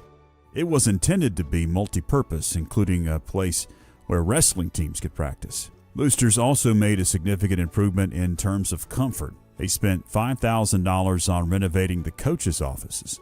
There were significant lighting upgrades once again, but not the location of the lights themselves. As many may recall, the light poles were actually in the bleachers at that time. Instead of moving them, video monitors were placed on the poles for fans to see live and replay video. Booster Club President Sonny Burrell said the project cost was mainly for materials, as the club members and local contractors supplied the labor. By the early 1990s, the standard for football field houses was again changing. The 1968 and 1983 field house additions were nice, but not exactly roomy. Around that time, Mitch Myers came to Franklin in 1992, and the Panther Pit went through a huge overhaul. We mentioned earlier the focus on improving the surface at the rubberized track, but perhaps the biggest addition was a new field house for the players. It was to be built in the corner of the east end zone, and its intention was to accommodate the varsity team and provide adequate space for a bigger, faster, stronger conditioning program, meant to help all athletes at Franklin High School. Construction started in the fall of 1992, and by 1994 it was in full use. Several major updates have occurred throughout the years. mostly from the generosity of people in our community. Today, it contains locker rooms for both varsity and JV teams, coaches' offices, team video room, storage for equipment and uniforms, a laundry room, and an athletic trainers area to see and treat players. In recent years, the weight training facility was moved to a vacant building just above the field house. Anonymous donations made possible a major upgrade and purchase of new equipment. This move did two things. It allowed a dedicated weight training facility to be accessible by all athletes in the school, and it made room for Coach Brooks to create the JV locker room and the team video room. Fred Goldsmith led the 2001 Panthers to a 10-2 record and only their second conference championship in 25 years. This success coincided with one of the largest stadium renovations in the Panther Pit history. The community was excited about football and saw the possibility that the Panthers could be a perennial contender for the playoffs. But, much like 1976, the Panther Pit had to improve to meet state standards to host playoff games. Once again, Panther fans stepped up and put together a $250,000 project that would improve concessions, bathrooms, and seating for visitors at the Panther Pit. The old press box and concession stand that had served home fans for decades was to be replaced. It was failing, outdated, and not exactly safe by modern standards. A new and larger concession stand was built with spacious restrooms on the back half of the upper level against the bank, directly above the old bleachers, and the old bleachers were removed. Tons of concrete was poured to fortify the upper level to support newer modern seating, and this seating not only added to capacity but met safety requirements for the NCHSAA playoff requirements. Local contractor Ronnie Beal and his crew constructed the current press box, which is elevated just above this seating. The new press box actually sits on the top of the first field house built in 1969, and anonymous donors stepped in and actually finished the press box in 2018, adding carpet, air conditioning, and heat. The Wall of Honor installed in the west end of the stadium helped fund the $250,000 project.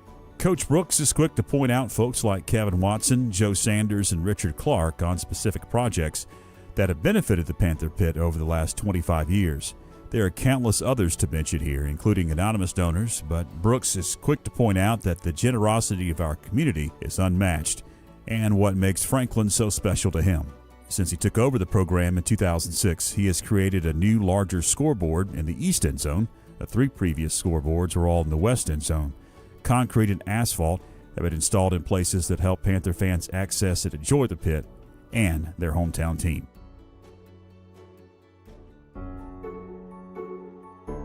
So, where is Panther football going? Luckily, not far. In December of 2021, county leaders began a thorough due diligence project to explore the feasibility of replacing Franklin High School on its existing campus. In May of 2023, the Macon County Commissioners and the Macon County School Board jointly signed a memorandum of understanding reaffirming their commitment to the Franklin High School project. Part of this agreement was based on their intent to use funds received from a needs-based public school capital fund for the project's construction, and 7 months later, in January of 2024, Macon County was officially awarded $62 million for the project. What put it over the finish line, and you know, you talk about how community and how that Franklin High School is a part of all of us, and you know, we were fortunate enough to have a senator in Matt's dad, Kevin, that went down to Raleigh and put Macon County first and fought for Macon County and was able to get us a $60 million grant that enabled us to build this brand new $137 million complex with no tax increase. And you know, that speaks volumes. I don't think that you can truly understand how big of a deal that is, that how fortunate we are here in Macon County, how much God has shown favor on Macon County, just the ability to be able to do what we're about to do in this coming year. It's going to be a spectacular venue. It's going to be first class, and it's going to be right where it is right now. So the pit, it's still going to be the pit. I mean, it's still going to be the place that we've all called home for all these years, and that's been made possible by the hard work of a lot of people. A lot of people. A lot of people. Current boards, previous boards. Current boards, previous boards. You know, commission boards that were made up of football players and football fans that have been fiscally responsible, not just for a few years, but for decades, and that has allowed us to be able to have money to go with that grant we got. So all those things, the people and the leaders of our community, they've really, and nobody has lobbied harder for it locally than Mr. Shields. To watch him and the passion and the drive with which he was able to get this project over the finish line. He and you know, Commissioner Josh Young, another icon in Franklin High School football, and you know, a huge part of the Franklin High School project, the votes that he cast and the links that he went to be sure that this project happened. Watching both those men who had direct ties to this program, that was just, it was very special to work with them and to watch them as they made this happen. It's such a complex group of characters that are playing to make this happen, and it's a lot of passion, a lot of folks who are very passionate about the project, and a lot of fiscal responsibility from boards in the past that set us up as a county to be able to afford a project like this. As construction begins the first phase of a three-phase project to replace Franklin High School with a new modern facility, will involve demolition of the Panther Pit, and the current playing surface and stadium will be shifted to the east. There'll be new bleachers, new scoreboard and press box, and artificial turf, along with a brand new track. But as so much will change, much will stay the same. The crowd, the players, the community spirit that made the Panther Pit so special for the last 75 years is sure to carry on in this new place. And we invite all of you to be a part of it.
And we welcome you back to the Macon Middle School softball diamond. You see that the skies have lightened a lot, but it is still raining.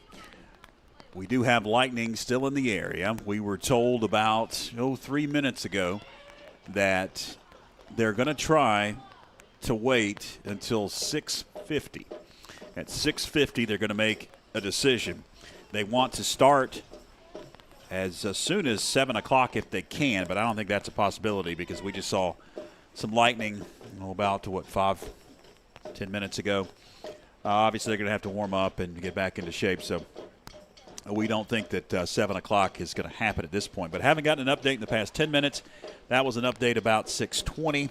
We're at 6:34 now. 6-0. We're in the top of the third inning.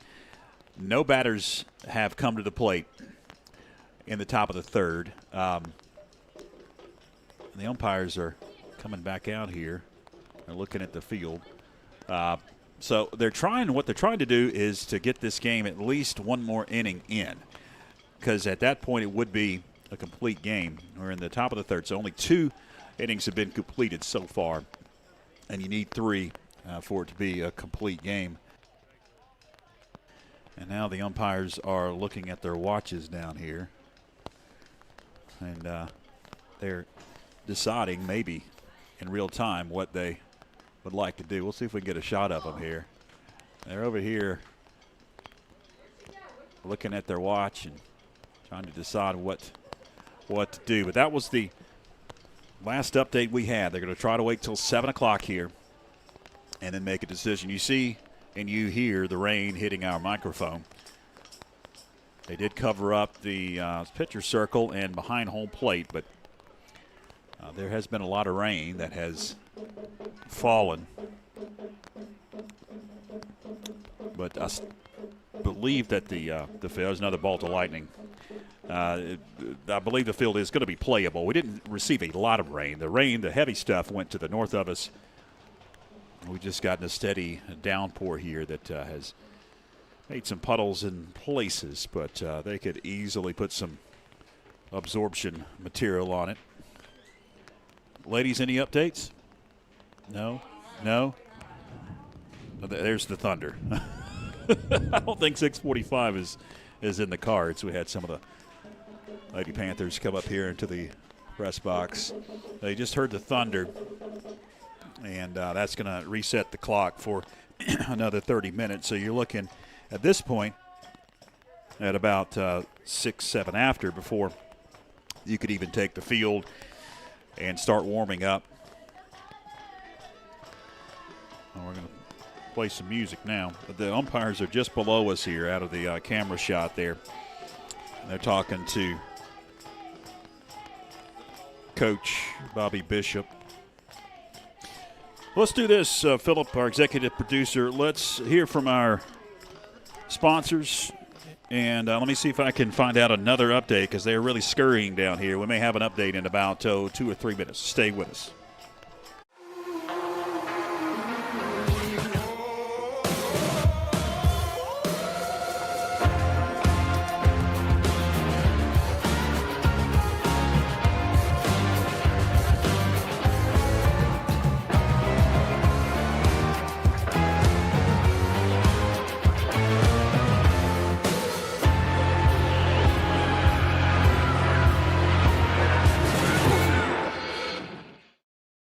Chris Rummans Construction is a family-owned, licensed building contractor servicing the Franklin, Highlands, and Cashers area, specializing in custom home construction, remodels and additions, as well as custom trim and closet cabinetry. Start your project today with Chris Rummans Construction.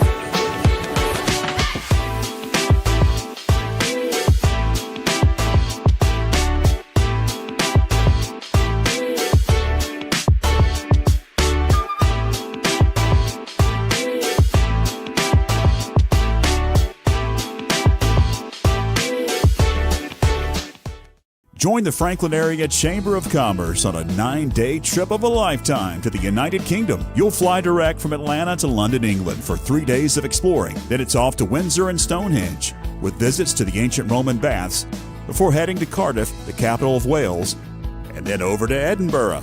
This 9-day deluxe tour includes entrance fees into attractions and a shuttle bus to and from the Atlanta airport. Contact Linda at the Chamber at 828-524-3161 to secure your seat on this epic trip.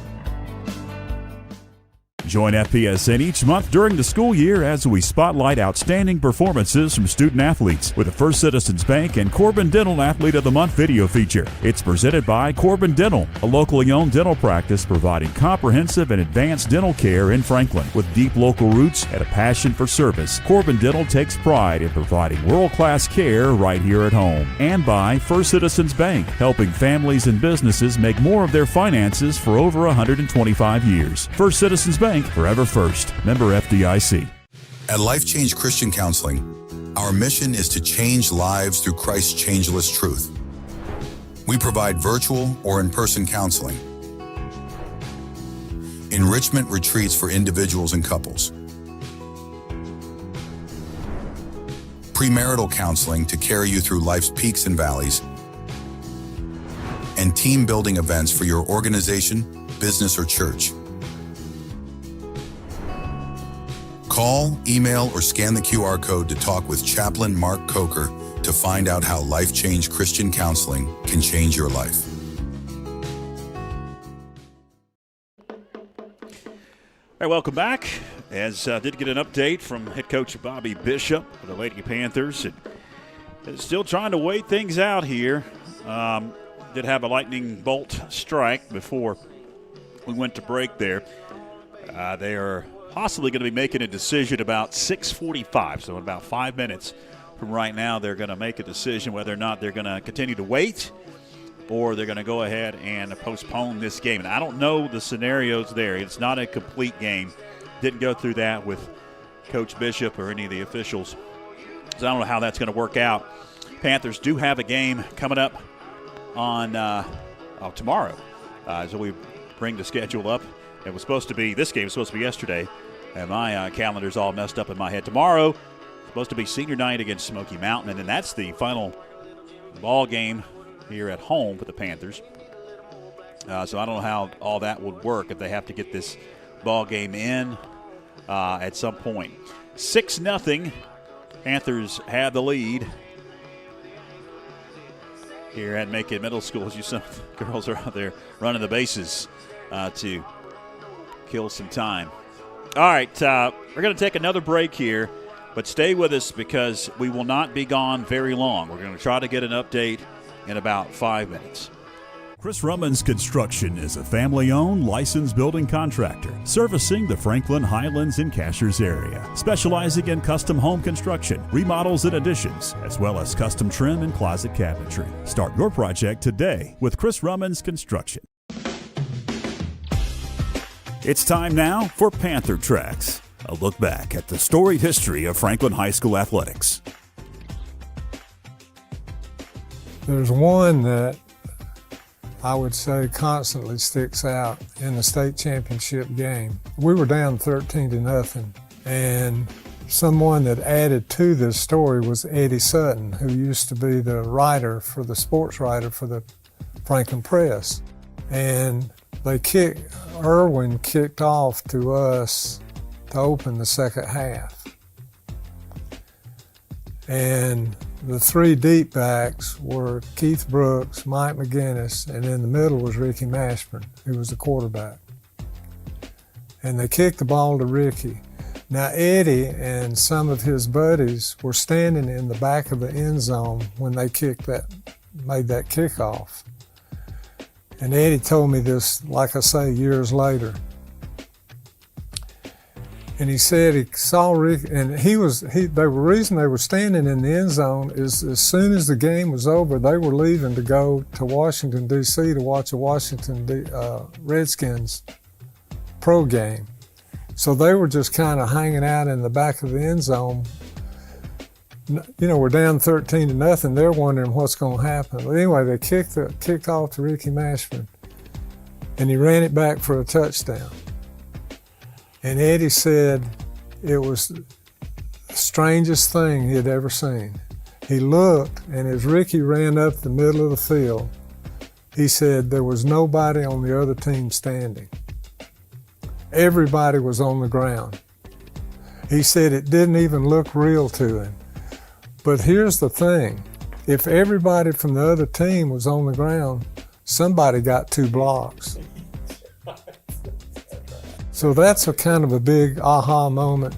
And it got in, you know, obviously it put us back in the game, but having Eddie tell me that just, I mean, how do you say there's a bigger moment than that? I think the only time I raised my voice to those boys the whole year was at halftime of that game. And I just felt like we were not making contact. And right after we scored the touchdown and we kicked off to them and they got the ball, and they had this Eason guy that had over 200 yards rushing that night. He had already signed a full scholarship to go to Clemson as a running back, and he was quite an athlete. And we made a few adjustments, but the first time he carried the ball, we hit him, and I know two of them were Bob Golding and Walter Wright. I know those two were in on it. There probably were the others. But I can remember in my mind thinking, when they hit him, it sounded like firecrackers going off. Pow, pow, pow! At the end of the game, we put the reserves in. And we didn't have many. I mean, there was 24 people on the team, so our reserve was the second team. And they threw a long pass and scored with not a lot of time left, but they pulled within a touchdown. Irwin did. And somebody asked me later on, there's a book out about Western North Carolina coaches, and I got interviewed for that. But anyway, the guy that wrote the book asked me, did you feel funny when they scored that touchdown and came within, because we were up by 14 pretty far into the fourth quarter. So they scored, and I said, no. I said, I was determined that every player on that team was going to get in that game somehow, some way. And they weren't known for their passing game, but they threw a Hail Mary and scored, and then did an onside kick, and we recovered, and that was the end. But I said, no, everybody needed to have the experience of being out there. 76, Robbinsville won the 1A state championship, Franklin won the 2A, and Pisgah won the 3A. And that's been Panther Tracks. Stay tuned to FBSN as we look back at Panther Athletics. At Life Change Christian Counseling, our mission is to change lives through Christ's changeless truth. We provide virtual or in-person counseling, enrichment retreats for individuals and couples, premarital counseling to carry you through life's peaks and valleys, and team-building events for your organization, business, or church. Call, email, or scan the QR code to talk with Chaplain Mark Coker to find out how Life Change Christian Counseling can change your life.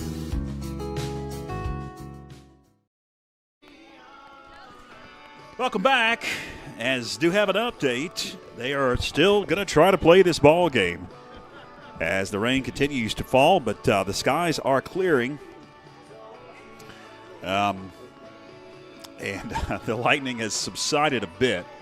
I was told that our official lightning detector, I won't give you her name, said that if the lightning is moving away, which it is, it's moving to the east of us, that as long as it's moving away and she can see on her cell phone where the strikes are, that we can proceed on with this ball game. Even though it is raining, obviously you do still hear the raindrops hitting our microphone, but they are wanting to play this at some point in time in the next 10 minutes or so. They said between 6:50 and 7 o'clock they're going to try to get this ball game back underway. But as you see, nothing's happening on the field. You see the bright sky above blowing out our camera there with this foggy window we're looking through. Well, it has brightened up a lot. We can see actually some blue sky. But the rain continues steadily here at Macon Middle School's softball field. And we're still in a lightning/rain delay in the top of the third inning with Franklin on top, 6-0. Oh, about an hour ago, more than an hour ago now, this is what happened. In the first inning, Franklin was able to scratch across 1 run, no hits in that inning. They had a hit, a batsman, and then an error, and then a couple of stolen bases in there. Allowed Ashley McConnell to come home to score the first run of the ball game. And in the second inning, it was a 3-run homer by Kendall Rummins that blew the game open. 5 runs came across in that inning total. That's where we stand now at 6-0 in the top of the third inning. At the beginning of the third is when they had the lightning delay, and that was well over an hour ago now. You're talking about, it was about 5:40, I believe, 5:40-ish, when we went into this lightning delay. All right, so they're still talking about things here. And we're going to take another break. We'll see if we can get another update, as they told us that they were trying to get this one back going between 6:50 and 7 o'clock. All right, we'll take a break. Stay with us. Hopefully some softball on the other side.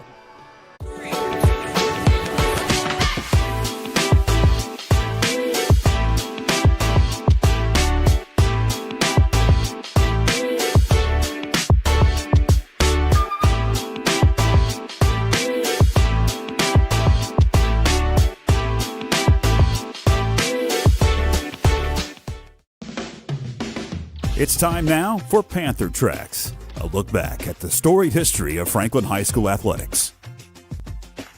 I graduated from Mars Hill College, and when I came here to Franklin, coming down the roads, they got smaller and smaller, and I thought I was going to end up riding off the end of the earth.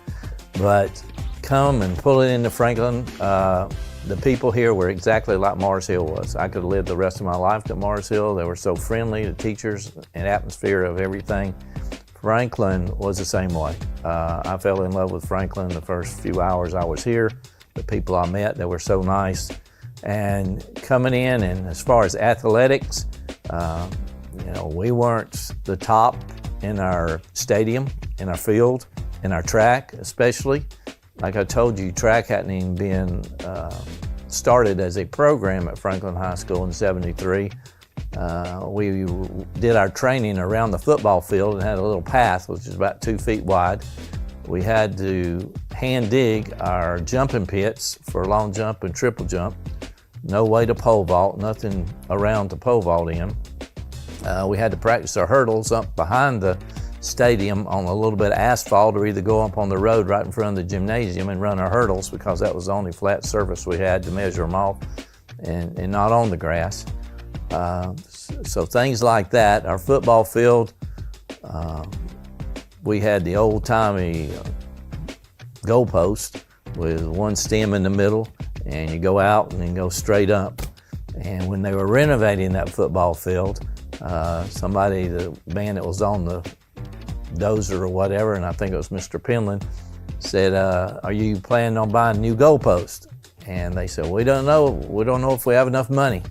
Well, Mr. Penland said he just marched them down, just bent them all down and broke them and everything. So at that time, he was going to take care of the situation, but we put up new goalposts. But the old football field, where the stadium is now and the seats are, it was about 10, 15 feet closer, because we didn't have a track, closer to the field. And they were just very few, probably half of what the lower bleachers are right now. The concession stand was right behind them. It went straight up, and it was only about a 10 by 10, but 2 stories, and everything was just very small, very tight. But the concession stand workers really liked it because they could look out the window and watch the game the whole time. Then when we moved it, concession stand people didn't like it, so we had to put TVs in there for them to watch it. But the pit, during the early or mid-'70s, a lot of field dirt was brought in to level the field off on down, moving it toward Phillips Street, and gave us a bigger field and able to build a track in around the football field. When I showed up, the pine trees were probably on the 10-yard line right now of what we have the football field. The football field slid way to the east or west, whatever, away from the parking lot, and slid it down and knocked down those pine trees, and had a little practice field down there now, and Again, they put good soil down there, good soil on our practice field up top. I look at our grass today and our field today, and every year when I walk out there, it looks like it's AstroTurf because they do such a great job. I mean, it's really hard to tell it's not. And then you look back in 1973, and there were so many patches out there, so many different types of grass all around the field. And again, there was nothing to trim it, nothing to make it look really nice during that time. And yes, it was it was just packed. It was more clay than it was sand and soft stuff. And it was hard to play on. The cleats would slide a lot. And again, getting into some games it would rain and we'd have games here would make it just slick as glass and impossible to stand up on. Some people say it was called something else before the Panther Pit. I do not know anything about that, but I've enjoyed watching it grow, especially the track itself, because from just a 2-lane dirt area, we went to the asphalt, and then we went to having it rubberized, getting several people in the community and family and parents involved with that, and just really proud of the whole stadium. And that's been Panther Tracks. Stay tuned to FPSN as we look back at Panther Athletics.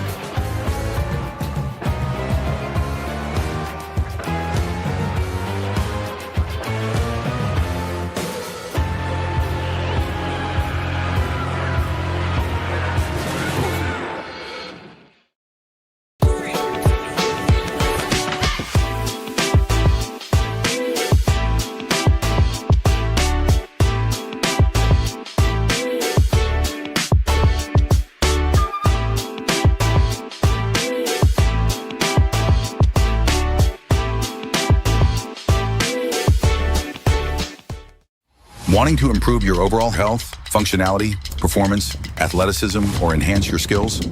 Let us help you step up your game in your fitness journey by providing you with a personalized workout plan, specialized training, nutrition guidance, and even mentorship opportunities. At Get Right, Stay Right, we offer an unpretentious and results-oriented community that's invested in your goals and success.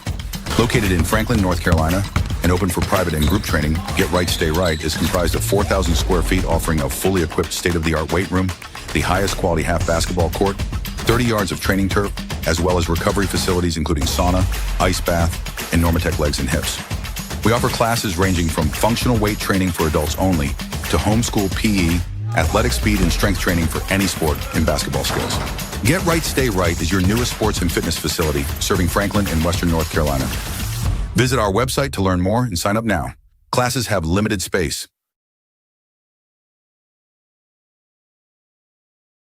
Chris Rummans Construction is a family-owned, licensed building contractor servicing the Franklin, Highlands, and Cashers area, specializing in custom home construction, remodels, and additions, as well as custom trim and closet cabinetry. Start your project today with Chris Rummans Construction. Join the Franklin Area Chamber of Commerce on a 9-day trip of a lifetime to the United Kingdom. You'll fly direct from Atlanta to London, England for 3 days of exploring. Then it's off to Windsor and Stonehenge with visits to the ancient Roman baths, before heading to Cardiff, the capital of Wales, and then over to Edinburgh.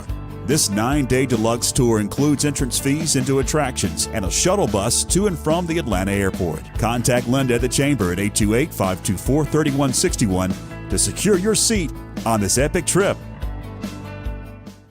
Join FPSN each month during the school year as we spotlight outstanding performances from student athletes with the First Citizens Bank and Corbin Dental Athlete of the Month video feature. It's presented by Corbin Dental, a locally owned dental practice providing comprehensive and advanced dental care in Franklin. With deep local roots and a passion for service, Corbin Dental takes pride in providing world-class care right here at home. And by First Citizens Bank, helping families and businesses make more of their finances for over 125 years. First Citizens Bank, forever first. Member FDIC.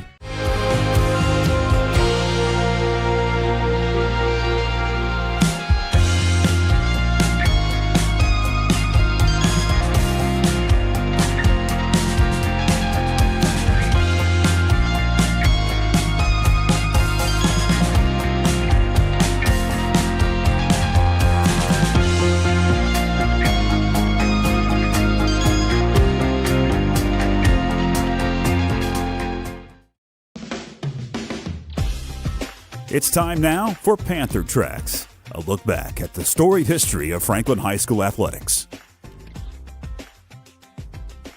There's one that I would say constantly sticks out in the state championship game. We were down 13-0, and someone that added to this story was Eddie Sutton, who used to be the sports writer for the Franklin Press.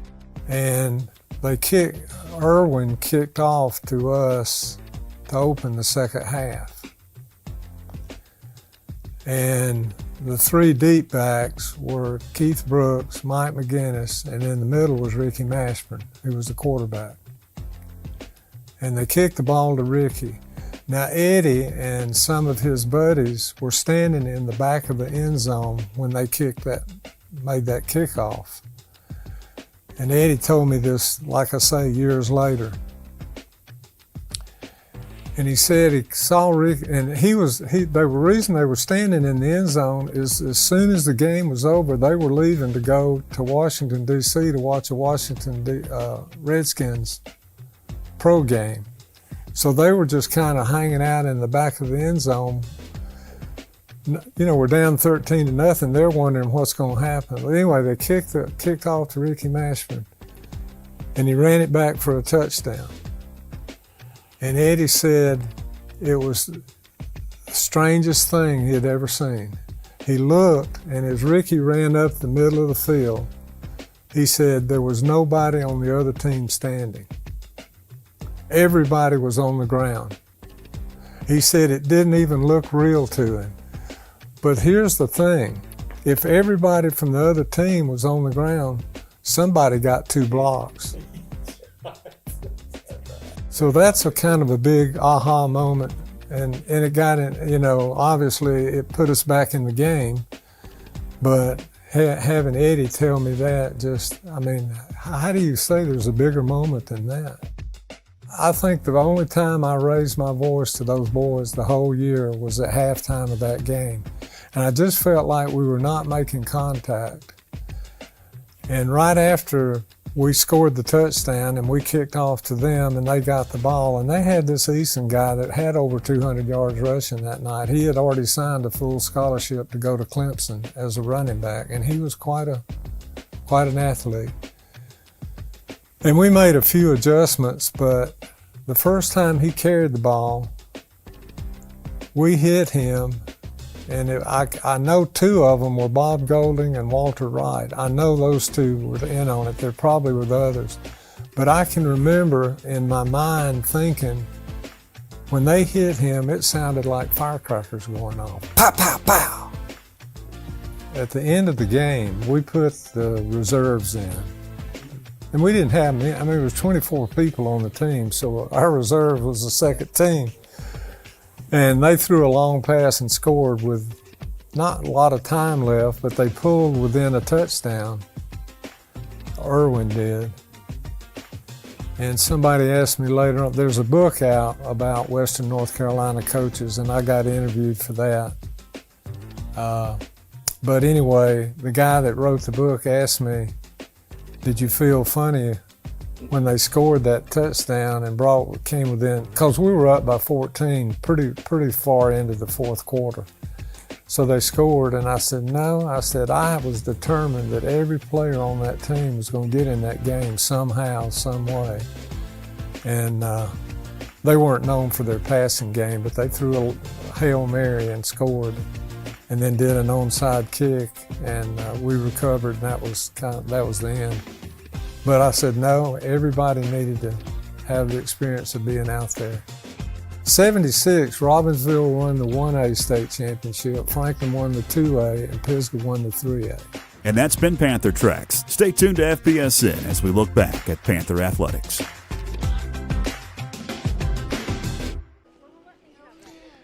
Well, we do have an update. We have been postponed for tonight after about an hour and a half rain/lightning delay. What began as a lightning delay, now it is still raining. The umpires and the coaches and the proper officials with the lightning detection gear here have determined that it is not possible to continue tonight. We're at the top of the third inning. They are going to postpone this ball game, and this is all pending approval and other stuff that I'm about to tell you. They're going to cancel.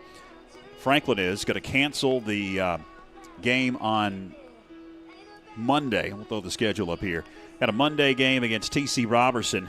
That's an out-of-conference game there on April 28th. That game is going to be wiped off the schedule, and they're going to have North Henderson come back and complete this game on Monday, April 28th.